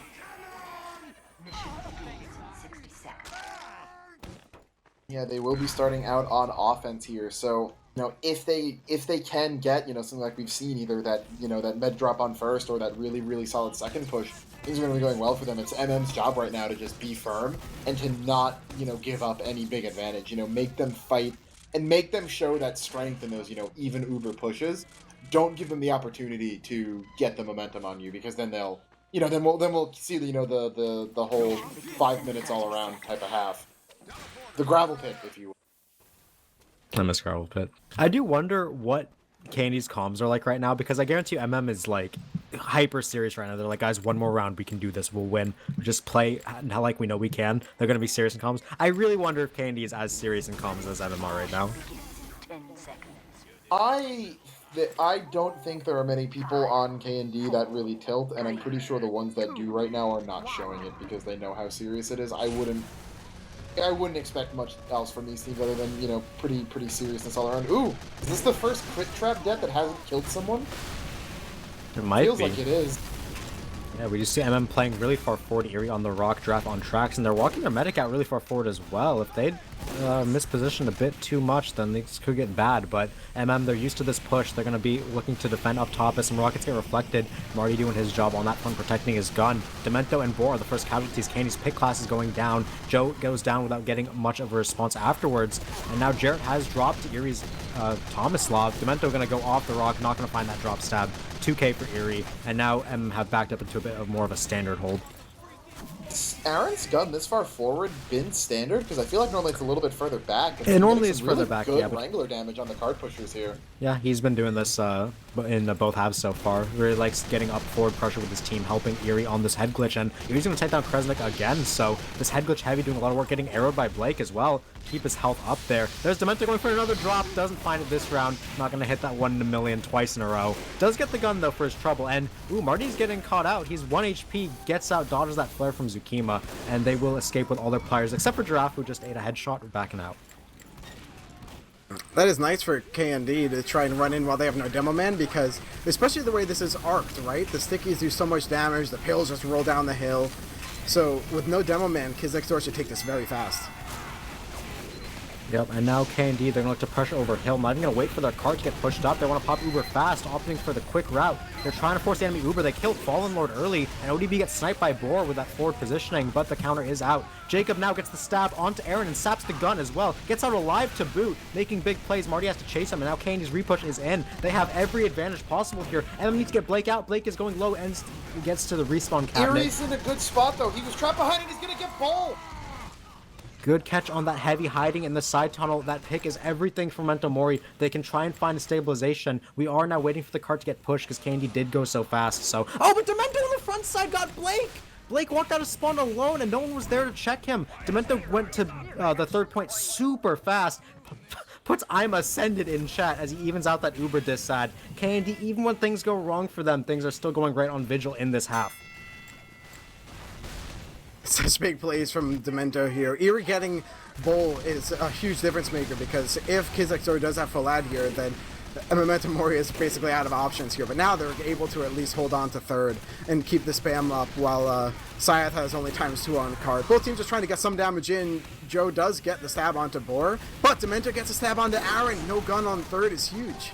And he gets out alive again. Demento's finding tons of picks and living. He's on a 5k on Spy. There's Joe responding with a stab onto Jarrett. Both Spies doing a lot of work here. Demento is 6th onto Fallen, getting his team every advantage he can manage, and he gets taken down in response, but they have a lot to work with. Now it's about the flank pressure. Eerie is fighting a wrangled mini from scratch. He gets some backup from his flank. Muma gonna be fighting as well. pop-offs from both soldiers as Muma gets taken down. Eerie gonna win that fight, and MM have held on flank for now, but Uber in through main. The Uber's getting stuffed by Supreme Toad here. He ate almost all of the Uber. Right now, Giraffe is taking stickies and stickies from Jarrett, but Blake comes up on the Uber just in time. Demento finally not getting something for the first time with how well he's been playing so far. It's nice to see he's at least immortal. And ODB popping this banner a little bit overkill because they won the post Uber anyway, but Memento Mori holds their ground, luckily for them. Yeah, and the cart is not up the hill yet, so MM off of that crazy second push are going to find their stabilization. They're getting this third hold in order. We've not seen a team hold third for an extended amount of time, and we know that they can, so MM might be showing glimpses of that here. We're also seeing, if you just get anywhere close enough to triple and let him get 1 or 2 shots off on you, you're basically dead, so he cleans up the flank like crazy there. And now, finally, Kids Next Door is working their way back on the flank, trying to get their sniper onto this long sight line. They have 5 people in flank here, including their spy. They're going all in here, but Board's gonna get taken out anyway. ODB finding a really good rocket onto him. Takes on the enemy sniper. Fallen rolled off a headshot, got Kresnik killed, and he's gonna take down Zukima in the end as well. Demento's knife got melted, so he's gonna have to wait. The Ubers are coming up now. That was a good play to go for as an opening while you're kind of waiting for Uber. You know, you have to come up with something. Maybe it's a sack, maybe it's getting your sniper in position, maybe it's distracting for your spy. So, unfortunately, Candy gets nothing done, but at least they tried. Eerie needs an arrow on the flank to continue fighting. Blake actually misses the arrow. Now he's going to get it, but his scout is fighting. Borg gonna get the headshot onto Marty, opening as the Ubers are being popped out in main here. Gun not taken down yet. Jarrett trying to get some damage, but a late banner in the post here for ODB. Gonna do a lot of damage in the post. Triple goes down early, but Joe gonna trade onto the enemy sniper. Joe gonna lose his life in response. The banner is about to wear off, but the gun is still churning damage. Fallen as well, churning out headshots. Candy have the cart up the hill, and Eerie needs to drop on it, but he can't get there in time. Gun can't hit the people on it either, and although ODB is on a 6k, Candy are gonna get that point capped up. 5 minutes, 6 seconds. Slowest pace we've seen so far, though. As part of ODB's 6k, he does get bold too, so Blake is going to have the super advantage, but there's so many of these little corridors, and Demento even gets found out here, so nothing going this time. But these corridors are so small, you can't really use your ad if you're the defensive side, unfortunately. That's fine. They'll be keen to keep holding this. As I mentioned, this is the best time they've had so far. Draft trying to fight. Board's walking forward without a sticky damage, so it's cheeky, but will end up getting taken down. Can't get that forward headshot that he loves going for. As now Candy are going to push the cart into main. 100% Uber for Blake. Bull only on 70. Going to be waiting to charge that one up and make this last push happen. Memento Mori letting time just run up on the clock, give us more and more of those precious seconds as K&D is just kind of chilling, building their Uber. Sending Demento in here and there, but they've been waiting for this 100%, which finally comes in. Yep, there looks like they want to go on the cliff side, going to drop down onto the low rotate. They want to fight the flank over in the right area of last. They're going to Uber in their scout side, trying to find anything, but they are too far back. Blake now going to get forced once he finds his way in. They're trying to do some damage in exchange, but no one going to go down on the main fight. Meanwhile, on the side, ODB has gone down to Kresnik's minigun, so long spawn timer for that soldier and no banner in post, crucially. Now Candy are going to re-push him through the side. The sap does come off, and now Jarrett cleans up on it, but Bull gets caught out by Triple, flies in behind. Now Triple getting another frag onto Jarrett, takes him out. And the card is getting kind of close, though. Look how many players are so deep for K&D. Yep, and MM still have Triple and Draft alive, but they're going to lose Blake, and Triple's going to get sniped, so all the key classes are now dead from Memento Mori. They need to rely on spawners to keep going. They have Aaron building a level 1 and Fallen with eyes on it. They're going to get ODB to the respawn cabinet as well, so this defense has held for just a bit longer. Every second matters on a map like Vigil where we've seen snowballs go out of control. So MM holding this, even though they're at an Uber dis side with Blake just starting his charging, they're going to be pretty happy about this so far, but they want more. Big high bomb from ODB gets Jarrett, just barely sinking those rockets, and gets out alive as well. K&D is kind of trying to shove their way through main, see if you can get the gun, see what picks you can get. Syath gets Eerie on the flank. Demento kind of getting caught out on, let's see, 8 HP. Maybe he'll get something done, but, you know, again, nothing really coming from K&D as they're trying to get get anything while they're waiting for Uber. Joe gonna get taken down in exchange, so both spies being on respawn timers. ODB gets shredded again by the minigun of Kresnik. So again, no banner for ODB. I'm not sure about the status of Muma's for the post, but we've seen how important these can be as the Ubers are getting popped out into main here. Marty, one air blast does a lot, but unfortunately it's not enough to keep that Uber back as Eerie and Aaron are gonna drop. Gun goes down as well. Spam coming through from Jarrett. He is gonna get traded by Giraffe. Sticky's at his feet in post, but Muma's gonna bomb in and get him killed as well. Scratchy with the shotgun kill onto ODB as kills are all going in Candy's favor. This should be the clean cap up as it is a full wipe. 8 minutes for K&D on this offense. Was it enough? Off of the past things we've seen, it's not. This has been the slowest time of the night on Vigil so far. Granted, if I had to put my money on it, I would think that we are going to see a team or a time greater than 5 minutes from MM here. I don't necessarily think that those types of performances are repeatable. And it looks like Candy, even if they weren't, steamrolling in 5 minutes, they didn't seem to have enough holes that they would get, shoved in that hard. Granted, they very well could, right? We could see Joe pull Jacob and, drop Bolin first, and that just opens the floodgates. But I think Candy knows how much is at stake here, and they're not going to make, mistakes that kind of blatant again. That being said, though, 8 minutes is still a lot longer than you'd like to have right now. Candy could be a lot more comfortable if they had, gotten that a minute or even a minute and a half earlier. Yeah, something to note about an 8-minute time when you're pushing, or a comfortable time when you're on offense, is you might get a bit more conservative with your pushes. You might think, okay, well, we can push this fine. We have 2 minutes left to third. We don't have to keep sacking. We can regroup and get another Uber. But if you're too conservative, you will eventually find yourself falling behind. You need to still be able to make the decisions that need to be made to get these wins off. And MM, if they're able to pull the trigger on these pushes, like we've seen they've done so far, they could be grand champions in less than 8 minutes here. Take home your share of the prize. Don't forget the $1,500 prize pool, where the winner of this match takes home the king's share. Candy would have to win twice to get that one off, but either way, we're into the last half here. First going off exactly as it's used to. No medics dropping, no crazy air shots happening, and Candy are playing further back. They're actually opting not for their tunnel back out. They want to play safe here. They want to be able to just get clean backouts, not wanting to bite off any more than they could chew. They're going to get all their players back except for Muma here. So no defensive banner could matter, but it's pretty okay so far. Demento's in position. He smells blood. Is going to be but look at MM, they're already out of tunnel with their medic and Doman trying to pop Uber and Force first, but Zuki on the high ground gonna blast these players back into the corner. Blake trying to go back to save his Demo Man. He is going to get there, and Blake gonna get out alive, but Skybox is dropped. He actually surfs out, might get taken down, but yeah, he will die in the end. Eerie gets stabbed as well, so MM's forward pressure. They get their Uber trade, which is what they wanted, and they got their medic out alive, so things going okay so far. This time in the post Uber, there's no sneaky capture, and also, it looks like KidsXR pretty convincingly won that post Uber. Even now, Aaron is so low, ODB goes down, so the cart's not as close as you'd want it in a post Uber like this, and they don't really have any positioning on hill as both snipers are kind of taking the sets VS back and forth. Yep, both soldiers getting reset on their banner timers, so we're not going to see those for the upcoming posts, as both medics going to hit 70% Uber. It looks like MM are keen to go through hill immediately here dry. ODB's bombing forward onto the house. He's going to lose some HP and get taken down on the back out, but no support coming in from his team. There's Demento finding a stab onto Fallen, giving Boar some free reign here, as it looks like Muma going to bleed out to Triple's knife, his cleaver. And now both meds are coming up on Uber, and all players are going to be up, and Muma dies. Muma's death is going to be another banner delay. Yeah, I think I also talked about how, you can kind of breathe a little bit with this much time as the Uber comes in, but already 5:40 on the clock. The high ground is being fought for and contested, but Jarrett walks past the combo of Memento Mori and locks out anyone else from ever coming into this Uber. This is exactly what we saw last time that was so effective. This time from side tunnel, Eerie and ODB try and make something work. Eerie Drafts goes down in good for position here.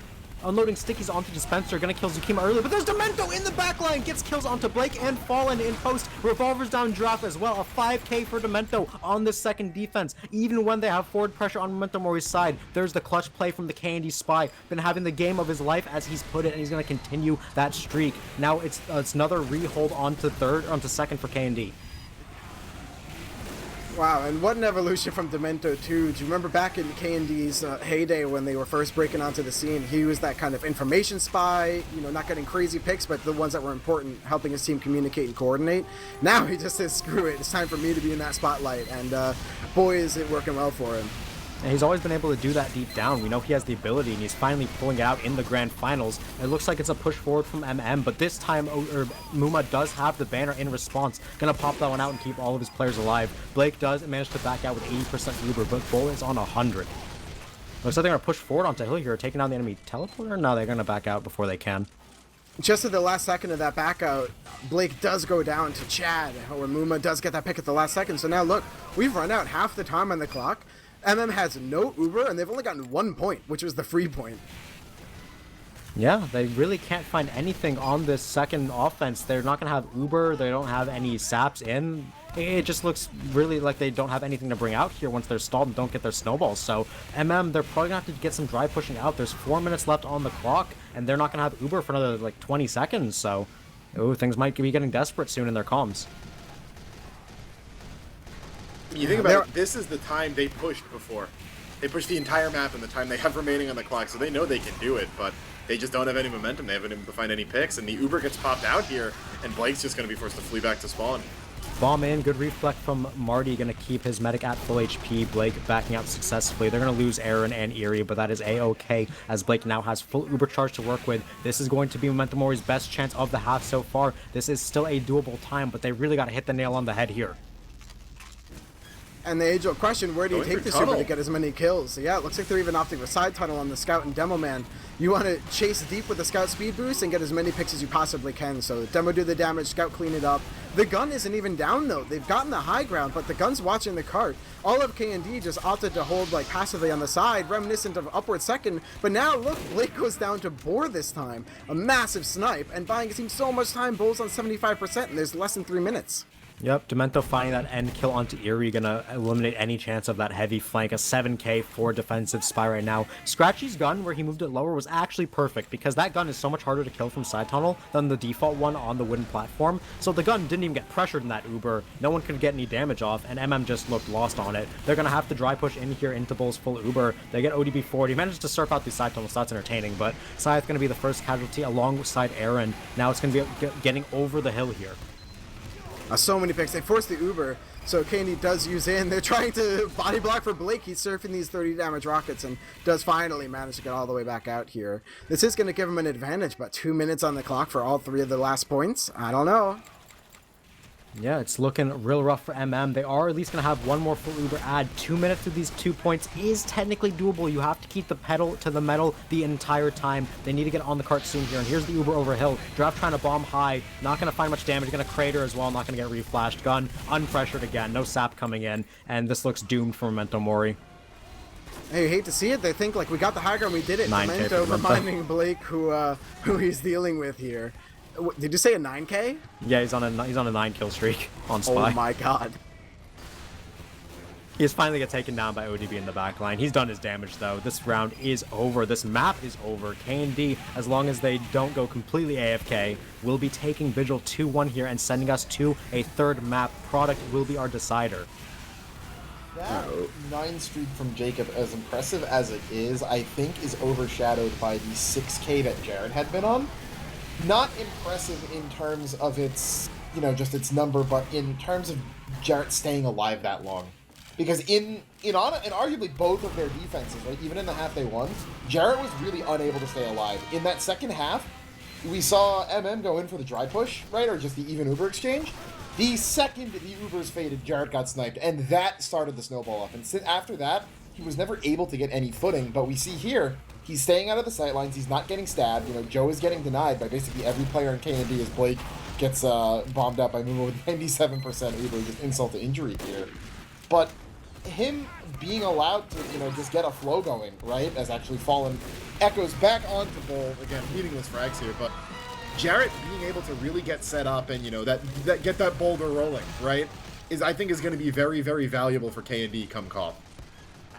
Yeah, momentum is everything in Highlander. You need to be able to get going and keep the snowball going. And map to map, that also qualifies. Jacob has not slowed down once throughout this entire match, playing phenomenally the entire time. And Product is a map where Spy can go wild. So if he keeps up this form, Candy are definitely going to have a chance here on the third map. I feel like we're so lucky to get to see a map 3 here. This has been such an intense game, especially at the end. Like, we saw some elegant plays, kind of just perfection of how team play works in TF2, and then we just immediately, when that pause ended, bam, everyone hits the ground running, brawling, fighting tooth and nail, clawing their way through these points, through these holes, for these picks.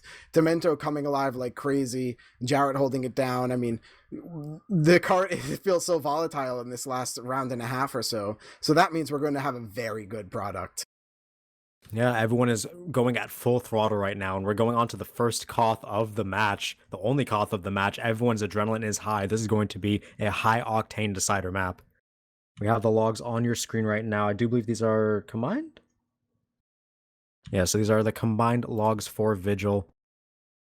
A lot of things to look at here. Scythe doing a lot of work on that K&D scout, almost top fragging the server, just below Demento, 38.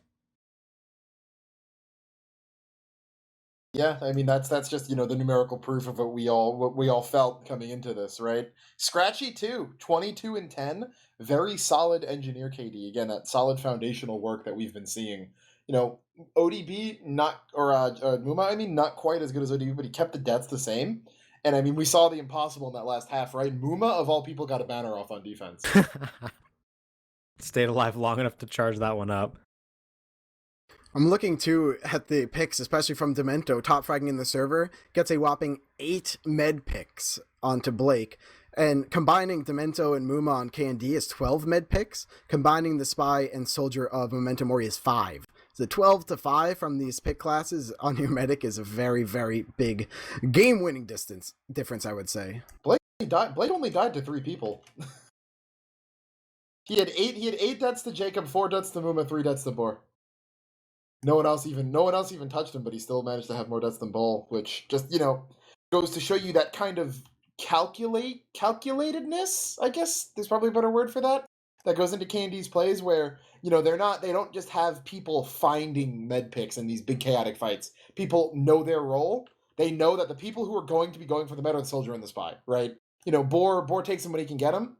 But other than that, we saw Scratchy getting med picks on Steel, which is good, right? You'd always want the med pick over not having it, but if your engineer is in a position where he's getting shots onto the med, most of the time I would argue that speaks more to a lack of a plan on your end, unless it's a major mistake from the enemy team, which maybe it was, right? But K&D clearly not as put together on Steel as they were on Vigil, and we can kind of see that in even these smaller details like the kill spreads. I really like the stat where the only people Blake died to were Muma, Boar, and Demento, because throughout playoffs so far, for those of you who weren't necessarily watching all the games, K&D have been performing well. They've gone to grand finals, they've beaten some very good teams in Cuties and High Refrigerator, who actually pulled off a very big upset in the first week. But throughout the entirety of playoffs, there's always been Muma, Boar, and Demento who are always lagging behind a little bit of the rest of the team, where their performances weren't up to par with what we know they can do. Muma being a previously accomplished player coming in from Owl, we know he can play the game very well. We know that Boar can be the best sniper in the game. We know that Demento is a very good spy. But they were just getting outperformed across the board by all their peers in playoffs. When these 3 players are popping off, in addition to the normal K&D that we see, with Jarrett doing big damage and Scythe getting good cleanup, this team definitely has what it takes to be the best.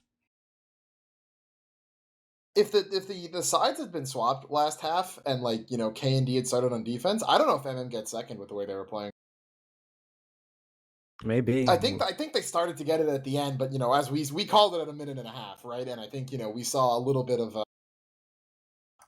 dead time at the end there where MM was able to cap it. If K&D, if their season's still on the line during that defense, MM would have needed a lot to go right in order to pry that point away from them. And I mean, K&D's map pick did what it needed to, right? It got them to this third map, but now they have a whole nother demon facing them here where they need to hope and arguably pray that momentum they just got from that second hold will roll over into this, because on paper, right, as you said, those 3 players had been falling behind. If they can keep that momentum, things are going to be different. But if they don't, or if they eventually lose it on the different map, I think we're going to see Joe pick things back up. We're going to see Fallen do a lot of work, and we're going to see the aggressiveness from MM really come out and disrupt K&D's style. Yep, we're going to be moving on to product for our last map, Koth, our only Koth map of the night, going to be separating these 2 teams. If Memento Mori take this, they're going to be the invite champions of Season 6. If K&D take this, we're going to another bracket reset grand final next week. Everything is on the line here for both teams. It's going to be a very high-octane map in product here. We have predictions on the screen for you guys. Still Memento Mori favored, even after K&D showed their momentum. Yeah, and I think chat probably has the right idea on that. Just because again, it's so hard to discount how well Fallen's performed in this postseason. Or I'd argue tonight's been his worst performance by far. But especially on Koth, he has just been absolutely unstoppable. We saw it in week 1 against K&D, where he was, putting on a clinic. We saw it against Refrigerator in week 2, and I think we're going to see it again here. And again, I think if K&D didn't win that third half as convincingly as they did, I would be really ready to just say that it's in the bag for MM. But it looked like everything had really started clicking for them at the right time, and if they can keep that going, that's going to be their hope on this.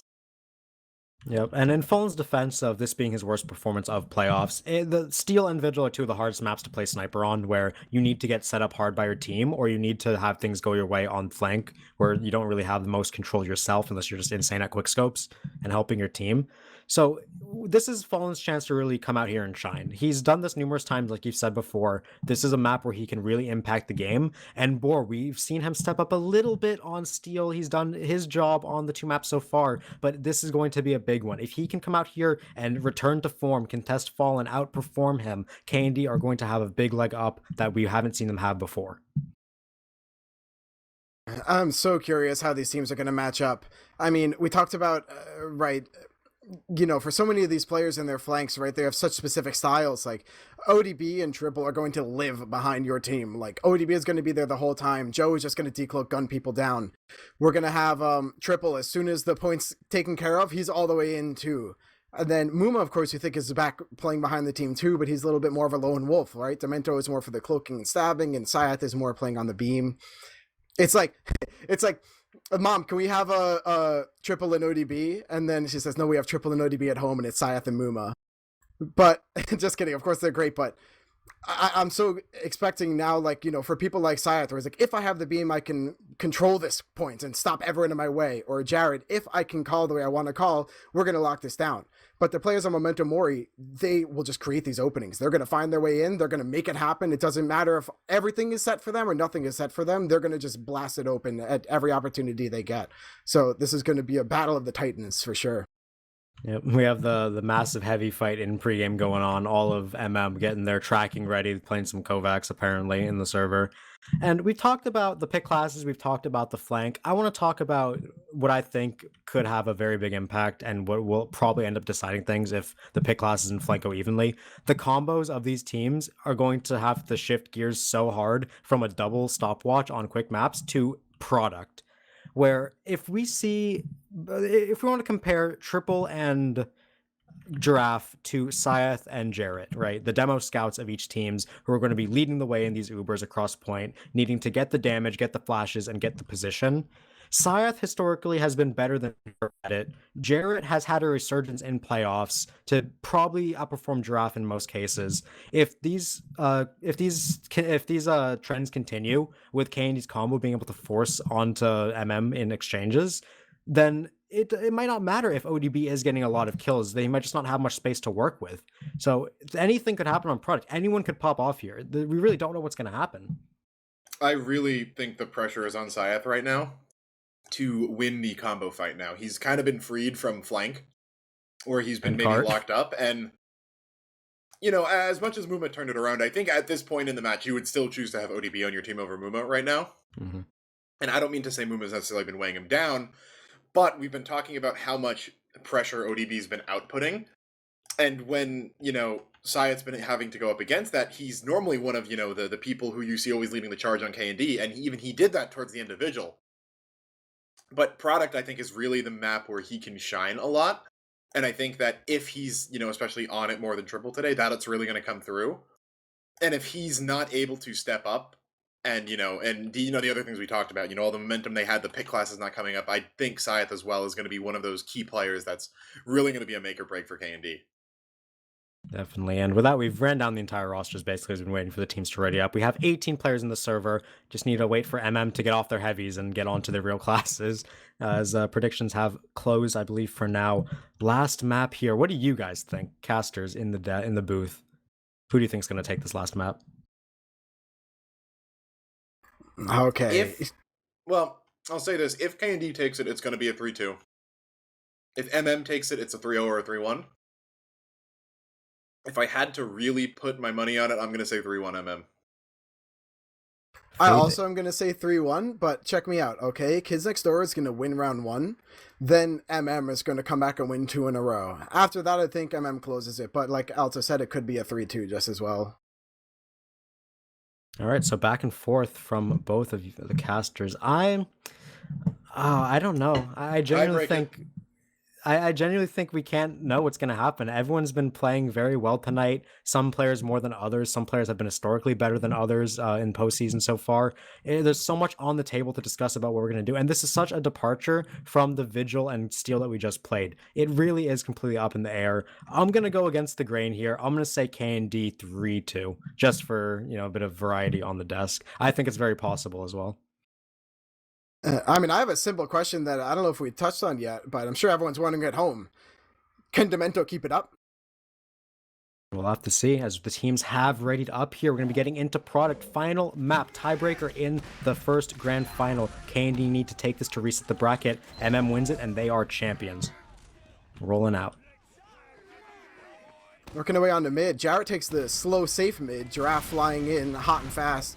The damage does go in favor of Jarrett, and a fast bomb from Muma going in behind, but now ODB opting to go behind that cliff, so both soldiers wreaking havoc. Blake getting hurt, Giraffe going down early, so a little bit favored for Kids Next Door, but it's anyone's mid now that we're gathering ourselves again. Zukima's doing a great job looking at ODB and denying him off this China pressure. He's doing a lot of work, and this presence behind K&D is going to make them back up. They don't have the players they need to fully contest the soldiers, so ODB with that presence, but there's Demento finding the pick onto Blake in downtime of all times, getting that kill. It's going to give Bull a full Uber ad to work with. Fallen at least going to kill the enemy sniper to make it a bit harder for K&D to walk up, but even though has won the mid, they've lost the greater battle so far. Looks like you can keep it up. I'm in such awe, honestly. What amazing play from Demento. Now it's up to K&D to push forward out of their spawn. They're going to walk forward here. Fallen is not perched up, so we won't be able to force the Uber early. They're going to pop forward across the point. Jarrett's flying inside. That's taking the beam from now. Jarrett trying to get some damage in the back line. First casualty is Boar, dropped the sniper. Dead. Yeah, Blake going to get bombed out by Jarrett with that cliff bomb. Very good pipes from him in that Uber to keep his team in the green. There's Joe coming in the back line. They're getting kill onto Kresnik and post. It's very chaotic so far as both teams have dropped 5 players. It's going to be about cleanup here. have actually managed to retain the point. K&D lost too many big fragging classes, even though they got the enemy medic. So sure, you got their medic. You're going to keep another advantage, but you can't keep bleeding time. You got to cap the point. Blake dies, and his team wins. It just keeps happening as they overcommitted for him there. And they're not actually going to be able to cap that in a timely manner. They will get it back onto it now and cap it without losing anyone other than maybe Zukima. Muma in through the house, 2 rockets Blake. Not going to be looked at by Marty, gets that kill, so keeping Bull in the advantage as well. Blake's been a walking respawn timer so far in product. Even if he is up 1 minute, it can't feel good to never have an Uber. K&D are going to have one in just a second to defend. Oh, Def Joe gets a stab onto Jarrett. That's going to give his team a little bit of an opportunity to get more cap time, but now that Boar has such an eye on it, it looks like they're going to opt to go back and meet up with Blake.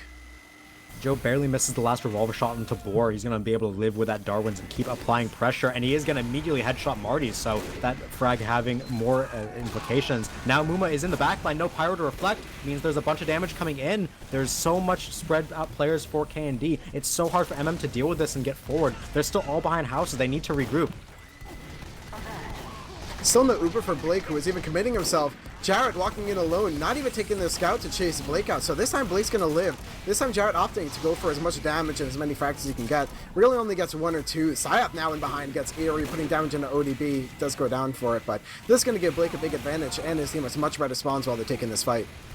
Things feel so K&D favored off these medic picks, but they just now tick into the time lead, and there's Joe finding an early pick onto Boar. ODB's in the backline as well. So Rocket's Bull. Another rocket, and then a revolver shot from Joe. Gonna kill that medic mid-surf, so K&D losing their own medicine man. Here's Jarrett sacking in, trying to get a kill into Blake, but he gets cleaned up in due time. And finally, have a fight where their medic lives. He's gonna have a full Uber ad. Blake happy about that one, and they're gonna get the time advantage back.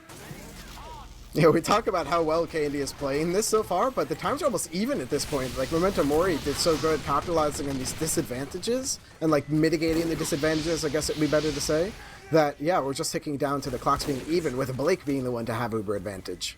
Yeah, so things looking good for so far. They're now going to try to hold off the K&D onslaught, but Boar opens things up with a snipe onto Eerie. He does get stabbed out in return, so Fallen with some ground, some space to make up. Here's Joe on the dispenser trying to find a pick, but going to get out with that cloak. Jarrett gets sniped by Fallen, so that open space actually mattering immediately.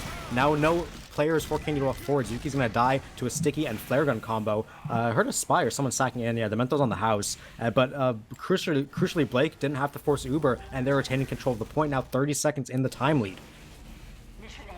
Demento's getting ready here. If he gets this opening again, it's definitely a caster's curse. I apologize. Sorry, friend. It's a bit of an off timing. No one's there to help him. There's only spy checking at that point, so not going to work out for him. The SVS is about to pop off as Boar's peeking into pocket. Neither sniper going to hit the shot, as now Bull with Uber going to take his combo across point. Here's Jarrett and Scythe, the dynamic duo, going to force the Uber of Blake. No one has dropped quite yet, but Scythe actually gets dropped in the Uber, goes a bit too far forward and gets cleaned up by ODB. No scout means no cleanup kill, and MM are going to keep control of the point. Some nice snipes here coming down, but Eerie getting a pick onto Boar, Deftro getting a pick onto Jarrett. Now Kresnik is kind of left here on his lonesome, buying space on the point. But, I mean, there's a lot of plays down on both teams, but the point is still in favor of Memento Mori. They're opting to bring their medic out. Listen, let them cap. Let's just get our respawners. We'll have a really nice push when we get everyone back up. And we have only 11 seconds left on the clock as Fallen gets Jarrett. And his spawn timer is extended by that cap, so Jarrett's not going to be anywhere near the fight for a good while. They're going to drop off cliff and get ready to fight. Boar, it's up to him to try and stall this push out, and he does. Headshot onto Giraffe, trading the enemy demo back in his favor. Now MM are sacking for onto the point. Muma, and Bull gets sniped by Fallen. Fallen finding that angle from pocket, dropping that enemy medic. Now Blake with 95% and MM are walking on point. They got to cap this, and they got to keep their med alive. There's Fallen with another one onto Zukima, popping off in the clutch moments. Boar is alive, but the time is running out. Candy have to sack on this, but MM have full Uber. There, Deftro, the Uber comes out onto the point. Scratchy and Jarrett trying what they can, but it's no dice. There, Deftro at the last second got a 2k stab onto Kresnik and Scout, and of course the heavy pick it does let it go in favor of Memento Mori. It was a lot quieter than Demento's plays, but that definitely won his team that push. Joe top scoring the server right now, getting tons of key picks, helping out his team. All those sniper picks, buying a lot of space for Fallen as well.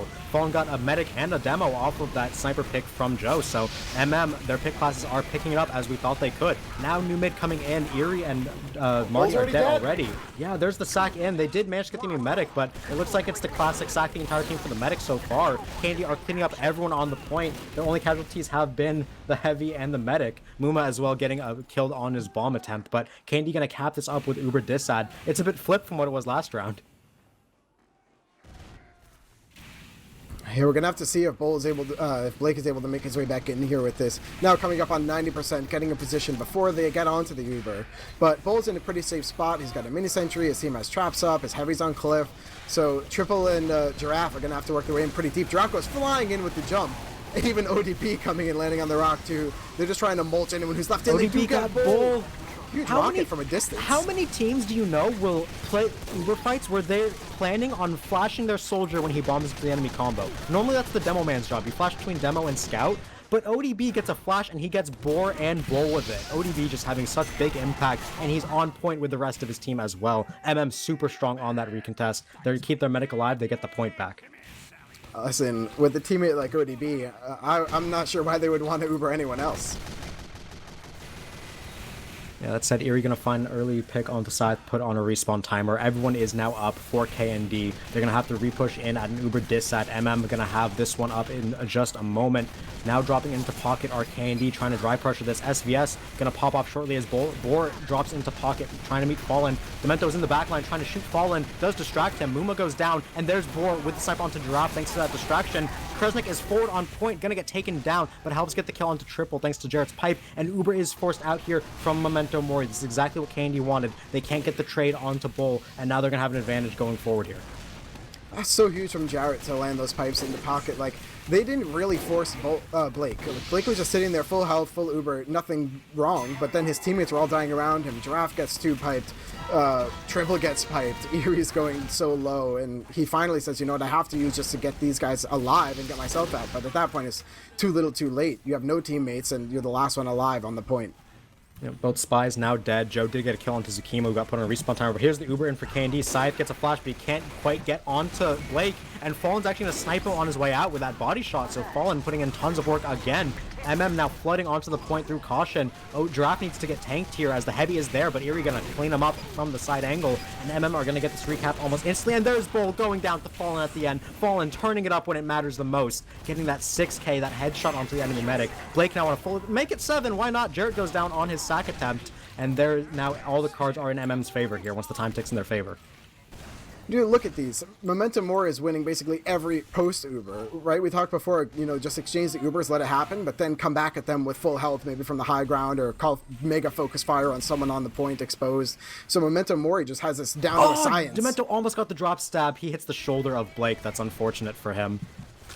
Wait, Muma goes to follow up, but Blake but and there's Muma Joe. switch places. Joe does hit the stab onto Bull, so now it's another Uber ad for Blake. Bull taken down. Candy need to sack forward, see what they can get. They're losing everyone. Scratchy, Zuki, Boar, Jarrett all go down. Kresnik is taken down by the mini. Scythe does get 2 flank players in the end, but overall it's an overwhelming victory for MM once again. Joe finding that clutch pick, and there's Fallen railing off an 8th. Killed Scythe for the 2nd time in this life. Normally on Scout you're pretty safe from headshots, but Fallen has been railing Scythe all game. Joe and ODB are eating people alive on the flank. Like, when we were expecting K&D to go in for sacks, there was no one to sack because Joe was just gunning, decloaked, shooting people, and just harassing them, and ODB is following up. Oh, Joe, Demento almost got that stab right before the Uber got forced out, but it does get popped from MM. They're going to jump forward, get kills, triple cleaning up Demento and Jarrett. So it's a successful Uber so far for MM, but they're going to lose players on the back out. ODB gets sniped, and there's Muma in with his big bomb. His first one of the match, going to get the kills onto Blake and Fallen. Multi-kill from the Candy Soldier, putting a bit of impact his way. And now Candy are going to get their first cap in a while here, and they're going to have a big Uber ad to do it with. Oh, we have another pause here, and I can't help but wonder if it's tactical. I mean, if it's 90 seconds in the future, it could be Game's over, at the probably. End of this. Yeah. Or round's over, rather. Yeah, and for our friends back home, don't forget, since this is playoffs, we're playing first to 3 rounds wins this map. Yeah, first to 3, so meaning if MM does end up taking this one, they're on championship point. It's all going to be about how they're able to force this Uber out of Bull and make a repush happen. I didn't quite see where MM's time was when the pause started, because remember, the timer keeps ticking, so they're not actually at 0-0 right now. I believe it was somewhere around like 35 seconds or so. Yeah, so they will have a bit of time to make this repush work. They did full wipe, essentially. They're going to lose their teleporter. They're going to lose all their forward pressure, but MM will be able to walk out and do their best to come back. Let's see what the setup looks like so far for K&D. They have everyone on point. They're going to want to get reset. Bull walked out from Concrete, which is fine. We do see Joe is in the backline on Boar, and no one is near them. So if Joe can get this triple revolver shot onto Boar, his spawn time gets extended, and Fallen has a lot of free reign. Just staring up at him right there, Yeah. like a shark coming up Look out of at the him. water. He has no idea. Poor man. I mean, so let's maybe analyze this a little bit, right? You got to figure that by the time all of this gets settled down, Bull will have a full ad over Blake, right? Yep. So either MM runs sacks or they wait to build on their own. Regardless, you're probably going to see, unless either the sack gets something or K&D crumbles, which with how hot Fallen's been, that's a possibility, right? And how many stabs Joe's been getting. You're probably going to see 30 to 40 seconds off of the clock from K&D here, right? They should get down to at least a minute before things really start getting to be even. And at that point, it's going to be on them to just win, the team fight. Because what advantages on Koth don't always necessarily buy you picks, they buy you time when you're the defending team. And if I'm going to be honest, I don't know if they can do it. With again, just the pick classes on MM have completely flipped the switch from what was happening on the first 2 maps here. They're gonna need people to start stepping up. I don't like seeing Eerie having triple the points of Kresnik when Eerie plays a more aggressive death-prone heavy, because it just means that Candy's combo is not finding things as the pause does go through. Yeah, Joe does find that triple shot onto Boar. That's going to be crucial in this repush coming forward. Bull is going to have full Uber with no sniper. It means that they're going to be able to get forward on these sacks, try and force this. Demento is Cloak and Dagger on Cliff, so he sees everything. Here's the bomb in from ODB. Gonna abort that one once he sees the mini sentry in his face, as we are going to be waiting for the push forward. Fallen has an angle. We're going to look for it as MM are dropping down, and they are going to force this Uber across point. Demento is on to Blake. Can't get the kill, though. Oh, he does the sticky, cleans him up. Blake gonna get taken down at the end. So Candy gonna retain their medic advantage and post here, but there's the pick classes coming in. Joe, 2K, Muma and Jared going down, and Fallen railing off a headshot as well. Everything goes in the favor of MM here. Fallen another one onto Kresnik. The entire combo has crumbled to these MM pick classes. Alto must be a psychic because he saw this one coming a mile away. That's a 2v9 right there. I think he even nailed it that if Kizexor loses this round, maybe it was a tactical pause because the timing all adds up exactly as Alto is foretold in the prophecies. And there's Joe, another pick onto Boar. That's 2 lives in a row. Boar's essentially been spawn camped. Fallen headshotting Scythe again. This really is a 2v9. Another one onto Zukima. Fallen wants to win. He wants to win now. It's going to be a last-minute sack from K&D. They're sacking onto point, but Erie's cleaning them up, mowing him down. 3K for the Thomas Love of Erie Person as the point has been ran out of time. And there's round 2 for Memento Mori. Spy and Sniper, 24-20 points for Fallen and Joe. The pick class carry is real here. There's a tack pause. It was again. tactical. It was a tap pause! I mean, Alto's a genius. It's season point. You might as well, right? You got to talk about what's going wrong. You hit tab, you look, you see the enemy pick classes have 80 points combined. Something needs to change here. Boar gonna find a pick early, but Fallen's alive. He's immediately drop stabbed by Joe. Gonna trade his life for it, but that's worth it every time. Fallen gonna peek across point here now. There's Demento gonna find 1 kill onto Giraffe, but Fallen sniped down Jarrett, so the Demo Man trading to pick classes once again, and Fallen another headshot onto Scratchy, putting his team in position to take the point. Candy have to walk on it now. Both medics are alive still. Muma is in the back line. He's gonna get looked at by everyone. Fallen another headshot doing damage. Muma has gotten killed in the back. So now it's going to be about capping the point up and keeping your medic. Both teams going to have Uber. Here's Candy popping across solo onto Scythe. He's trying to get Marty. He does take him out. And there's the spy in the backline. Only going to get Aaron, though. Not big enough of a pick. Here's the Uber from MM. A full advantage. Getting whatever kills they can. Draft is low, but he's going to stay alive. And ODB is going forward. They are going to take this point capture in just a second. Unless Candy are recontesting. But there's Joe backstab onto Bull. This mid fight is never ending. And the pick classes keep finding more plays. In the end, they are going to back up with that Uber ad. Or are they? There's a headshot from Fallen and a revolver from Joe. This is actually just spy and sniper carry. They're going to keep fighting here. It's going to end up being another contest. It should be, as both teams have a lot of spawners. MM are going to choose to regroup, though, with this advantage. Feels like a script out of a B-list horror movie. Anytime anything happens, someone gets killed. These assassins stealthy on MM's side. They did lose mid. They're going to have a small Uber ad to work with, though, and they have a numbers advantage. Demento has gotten taken down early. There's so much damage coming out of Memento Mori. Yeah, Jarrett gets suffocated, drowns in the DPM. And now Kids Next Door does get out with 6 players, which I feel like is a feat based on how these have been going so far. Boar killed Fallen, though. That's going to open up a window, and they need to capitalize on that now. Yep, Bull's only at 80% Uber though, so they do need to wait that one out, get those last 20% charging up. Blake has full, so it's going to be about forcing this Uber and doing what you can with it. Joe has seen the combo. They're going to be pushing forward onto Caution. It's going to be an Uber onto Scythe and Jarrett. They're milking it for a while, but they do get it off in time. Draft has gone down immediately. It's a good Uber from both sides now, but numbers are in favor of K&D. They're getting point pressure, and MM are dropping. Muma has gotten killed by ODB though, so soldier advantage, and there's Fallen getting a headshot onto Kresnik before he dies to Demento, so sniper ad in the favor of KD, and now the frags are coming in. They're going to be able to retake the point here. It's 20-second ad for MM right now. Both meds are going to be up on Uber soon, though. What a good Uber from K&D, being able to get so deep.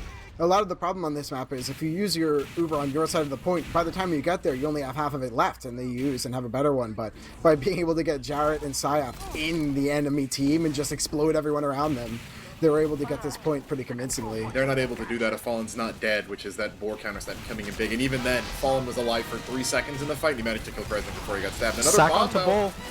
Ooh, reflect Good pipe reflex. from Zuki onto ODB, actually hitting Giraffe's pipe, getting him back there. Joe went a bit early, couldn't quite sync up, but there's Fallen. Rails off headshots onto Jarrett and Scratchy, so now it's a number ad for MM. It's 6v8. They're going to be able to walk forward here, and ODB has a faster spawn. Uber is forced to try and retain some control here. There's Memento, another kill onto Aaron, not that important. Muma is going to kill triple, but those are the only kills they found with this Uber. A rebound in now from MM. They got Giraffe, they got ODB, and they got Marty in there doing some damage, trying to melee down this fist heavy. Kresnik will die in the end to that flare shot, and there's the recap from MM here. They are 30 seconds in disadvantage, but the Ubers are even still. This is anyone's round.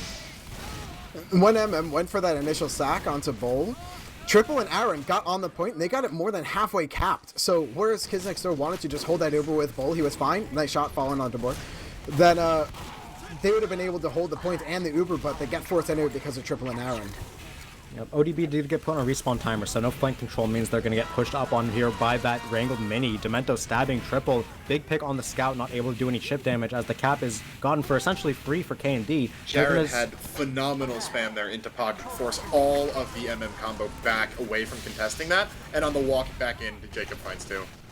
Yep, there's Triple and Giraffe going down, and now they have no space. They're trying to walk forward here. They have a heavy on Cliff and a Pyro right side. They need to get more players up as they just tick onto Uber. It's going to be headshots railed off from both teams doing some damage, but right now it is an Uber first from K&D. They're trying to get some damage forward, but Giraffe is into the enemy team. It's a solo onto him pretty much at this point, doing some damage. Scythe gets popped up and shut down by Giraffe Stickies.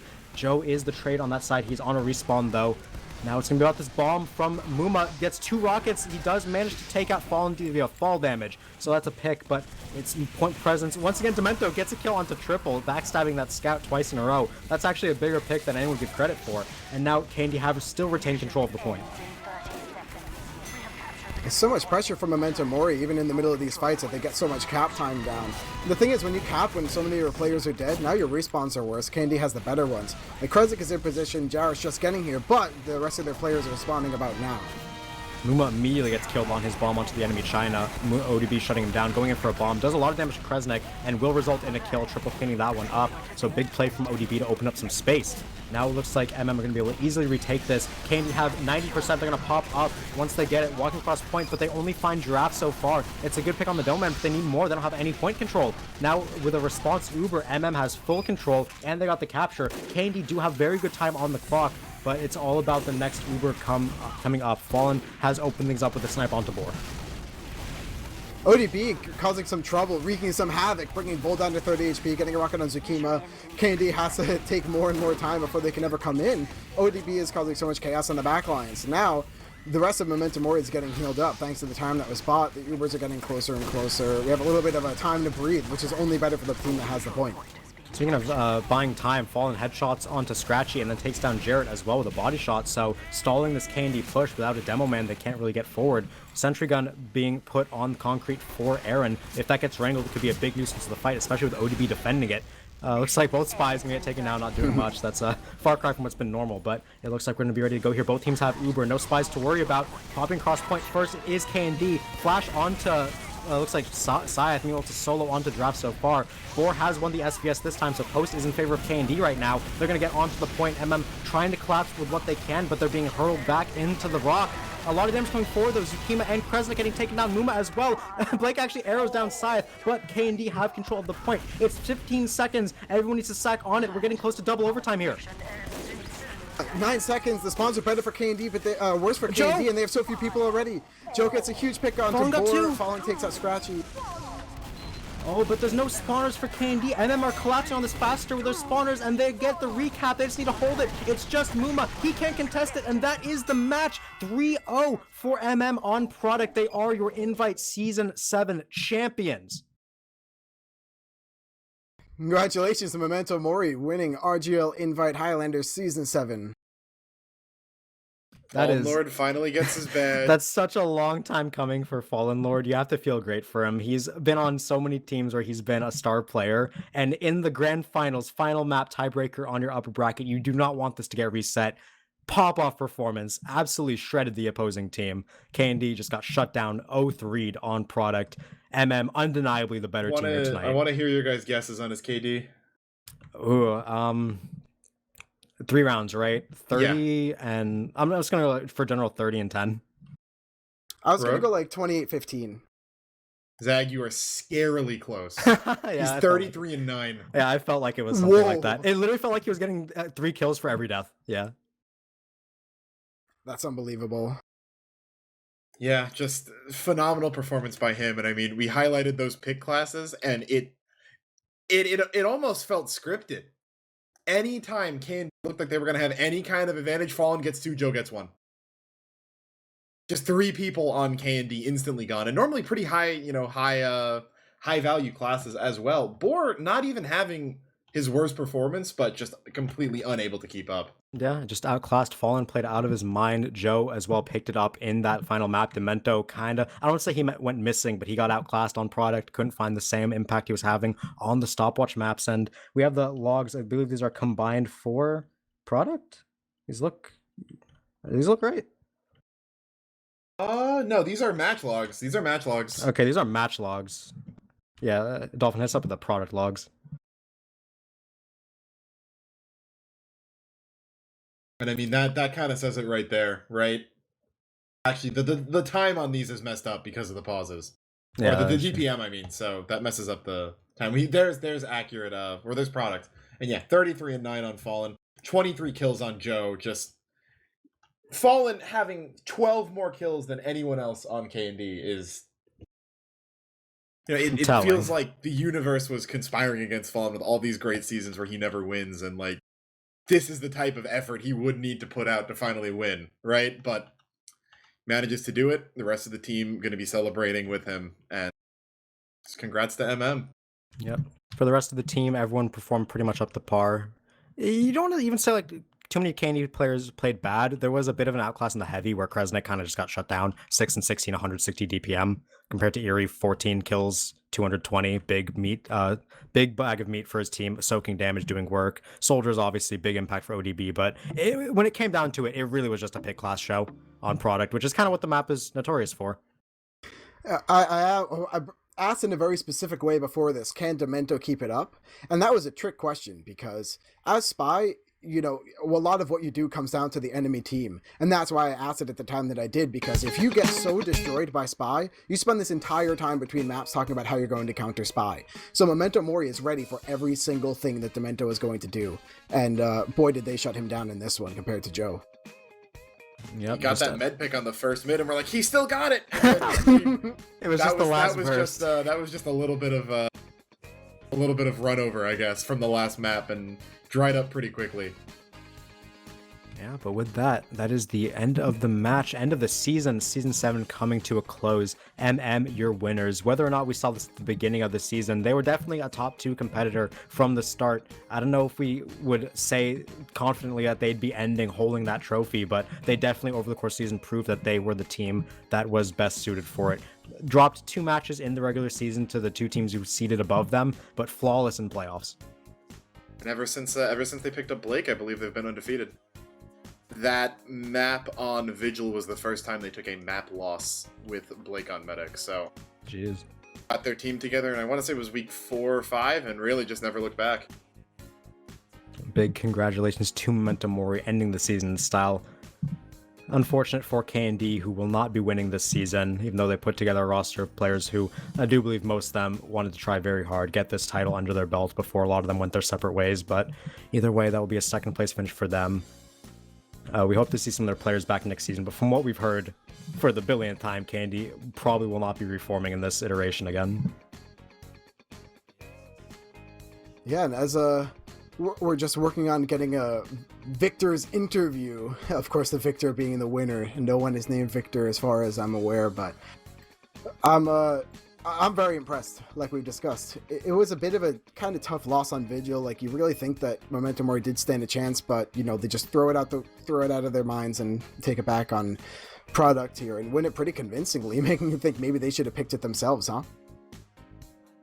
Yeah, definitely. And either way, that is the match win. We have confirming the interviewees here, making sure they're who they say they are, and it looks like we're good to begin the winner's interview here. So, welcome, Memento Mori players. Congratulations on winning Invite Season 7. Thank you.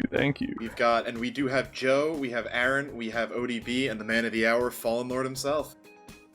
Yo, what's good? Put some respect on Fallen's name, okay? Put some goddamn respect on his name. It finally happened. Dude, I don't even know what to... I'm just, like, seething with excitement right now. I don't know. So long deserved. GG's to K&D, but they need to retire, so... Ooh. That's all I gotta say. Yo, There you Jared's go. on the wraps, dude. He was on his last meal, wasn't enough. All right. So, with this interview getting underway, I mean, first question obviously is, you know, how do you guys feel, since there's at least one person in here who this is his first time winning the top level of TF2, so it's gotta feel great, doesn't it, Fallen? Yo, it finally happened, dude. Honestly, this is like something I've always wanted, and it just feels so good to finally have accomplished it. I'm this season in particular, all the snipers were so good. I was honestly just trying my best to keep up with them and like to just maintain consistency because my team needed me to perform and I didn't want to let them down. So I just showed up to every match with the intent to either do my absolute best or have my homies do their absolute best. No, this man is too humble. He fucking carried our asses, bro. So fucking good, man. You see him pop the fuck off every playoff match we have. This man's too humble. Nobody deserves it more than him, man. For real. Yeah, Dude, it's actually a travesty that he hasn't won yet, and he finally got it. I'm so happy for it. I'm more happy for him winning than me winning, man, or anybody else on the team. I'm sure a lot of people watching this feel this way. Fallen's been a mainstay of RGL at the top level since its iteration, and from to finally got this win, definitely a lot of fans going to be singing his praises tonight. But moving into more about the map talk, we have Steel coming in first for you guys, which when we were doing theoretical map pick and bans, we kind of narrowed down to you would either pick Steel or Asheville. So with your Steel pick, right, what did you see in Steel that you could take advantage of against K&D, and what made it go so right? We're better. That's Steel. That's it. If you look at like any of our scrims or our matches, like take our what was it, 2 weeks ago against Fridge, like we had a pretty decent defense, but it turns out our defense doesn't really matter because we capped in 2.5 minutes against them. Like we're just really solid at coordinating pushes on Steel, and I feel like the long respawn timers kind of benefit our team more because we were honestly, if you look at like Vigil, like we were bad at pushing off of our picks, but on Steel, when it takes like 25 seconds for them to come back, you kind of like can't mess that up. And we do get a lot of picks, and our flank is insane. Like triple ODB Aaron, pretty goated on the flank. Yeah, definitely strong players. At one point when we were watching that Steel, I noted that in, I believe it was Lobby, ODB at one point 1v3'd their flank. It's too easy for me, dude. ODB He's a man possessed. I definitely put in big work on that map. I got a question about Vigil. I mean, you guys talk a lot of shit about these players, but Demento wiped the floor with you guys on Vigil, though. Like, what happened there, and how did you fix it going into Viaduct? We turned around, and their team didn't turn around as much, so... Not only that, but I think probably between Joe, Erie, and myself, we probably played Vigil a grand total of 20 times, so, like, we're still trying to get the hang of Vigil. Like, we don't know the timing as well, or, like, the spots, so compared to Via, which we played probably 1,000 times, you know. For Via's sure. That was like an immortal second holders. We had no idea what to do when Jarrett was just like, you know what? I'm not going to peek anything anymore. I'm just going to set up sticks on hill. Like, we were just completely clueless. Yeah, they did look better paired into Vigil, but that is their map pick, so it's expected, and they have shown a lot of competency on that map, so it wasn't necessarily a surprise that they took that, but you guys put up a good fight taking a round of your own. It looked pretty competitive until that last second hold, as you mentioned. Yeah, we were after you guys took that 4-minute time, you know, we're like, is it just going to end here, or are we going to get that third map? But, you know, I think it's almost for the better that we went to the third map, because you guys really got to show just how dominant, you know, you were, and to end on a 3-0 has got to feel really good. Oh yeah, for sure. And we let Fallen carry us to victory in the end, so it's bittersweet. Bro, the thing on product, like, what? Go on. Bro, ODB's a tactical nuke. This entire season, dude, like Triple and ODB have been making so much space for me. It's like we just support each other. Like I see them go in, I occupy the sideline. Like, dude, it was such a blast playing with these people. Yeah, and we could not have won this without every single one of our players. Like, classes that I would never think had impact in HL were suddenly, like, fucking juggernauts for our team, dude. Like, Marty and Aaron, they were so far above the competition, in my opinion. Like, it was insane. Thanks, bro. They would win games for us. Yeah, Aaron being right here. As that engineer class where your team's saying you stepped up a lot, what do you do differently that makes you such an impactful engineer compared to a lot of the other ones who are playing this season? I'm like calling. I think the biggest thing is just calling shit mostly, but because a lot of engineers are pretty silent, or they just do the same shit over and over and over again. They just patrol the same areas, do the same shit. So I see what our team is doing and what their team is doing, and I do it differently. Like if I see Fallen's dying a lot, I'm just gonna like pop something around him even if I can't play around him or whatever, or I make calls that nobody else can see, shit like that. And occasionally, as Blake is saying in chat, sometimes I play the beam if nobody else is around because Blake knows I'm not going to miss. The Swiss Army knife of a player.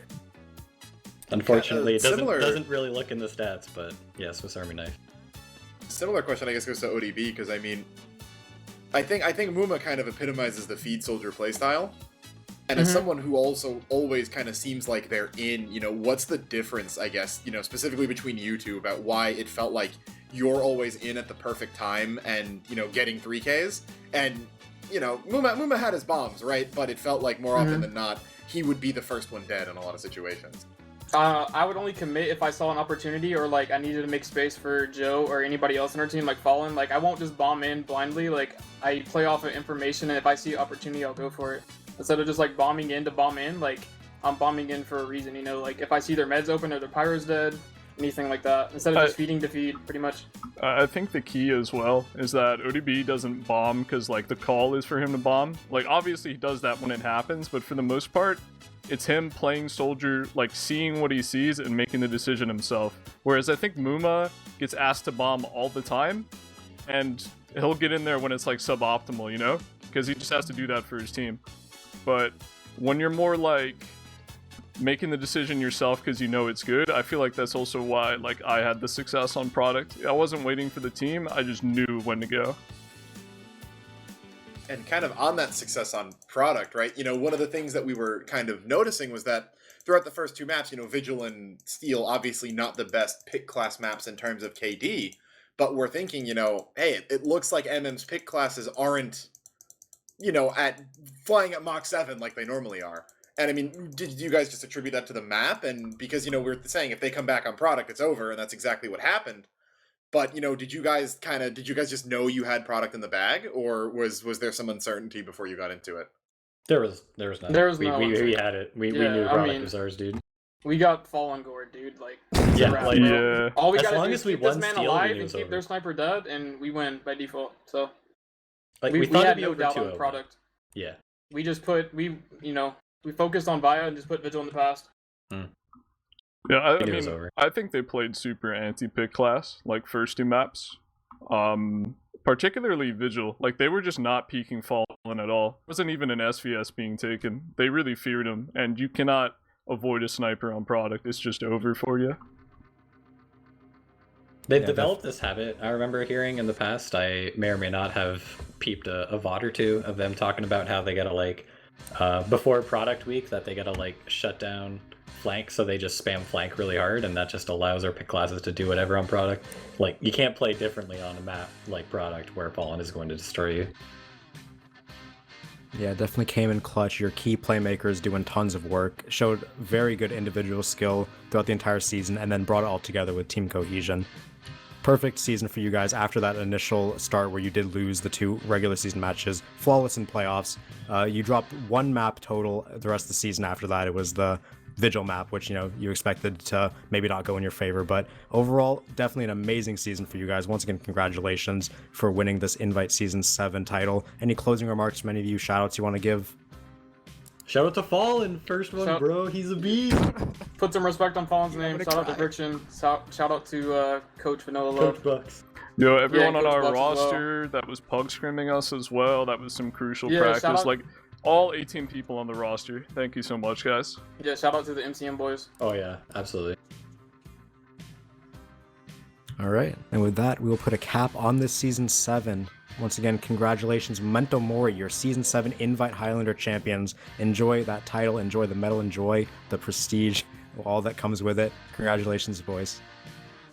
Thanks, bro. Thank you. Have a Shout good out night. to Dolphin. Shout out to Dolphin.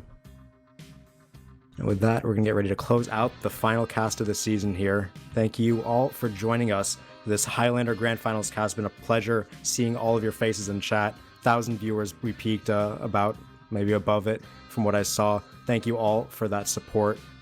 And thank you for supporting Highlander, the game mode that we all know and love. With that, I am Zagron, joined by Rogue and Alto on analysis, and Dolphin behind the cam as always. Thank you all.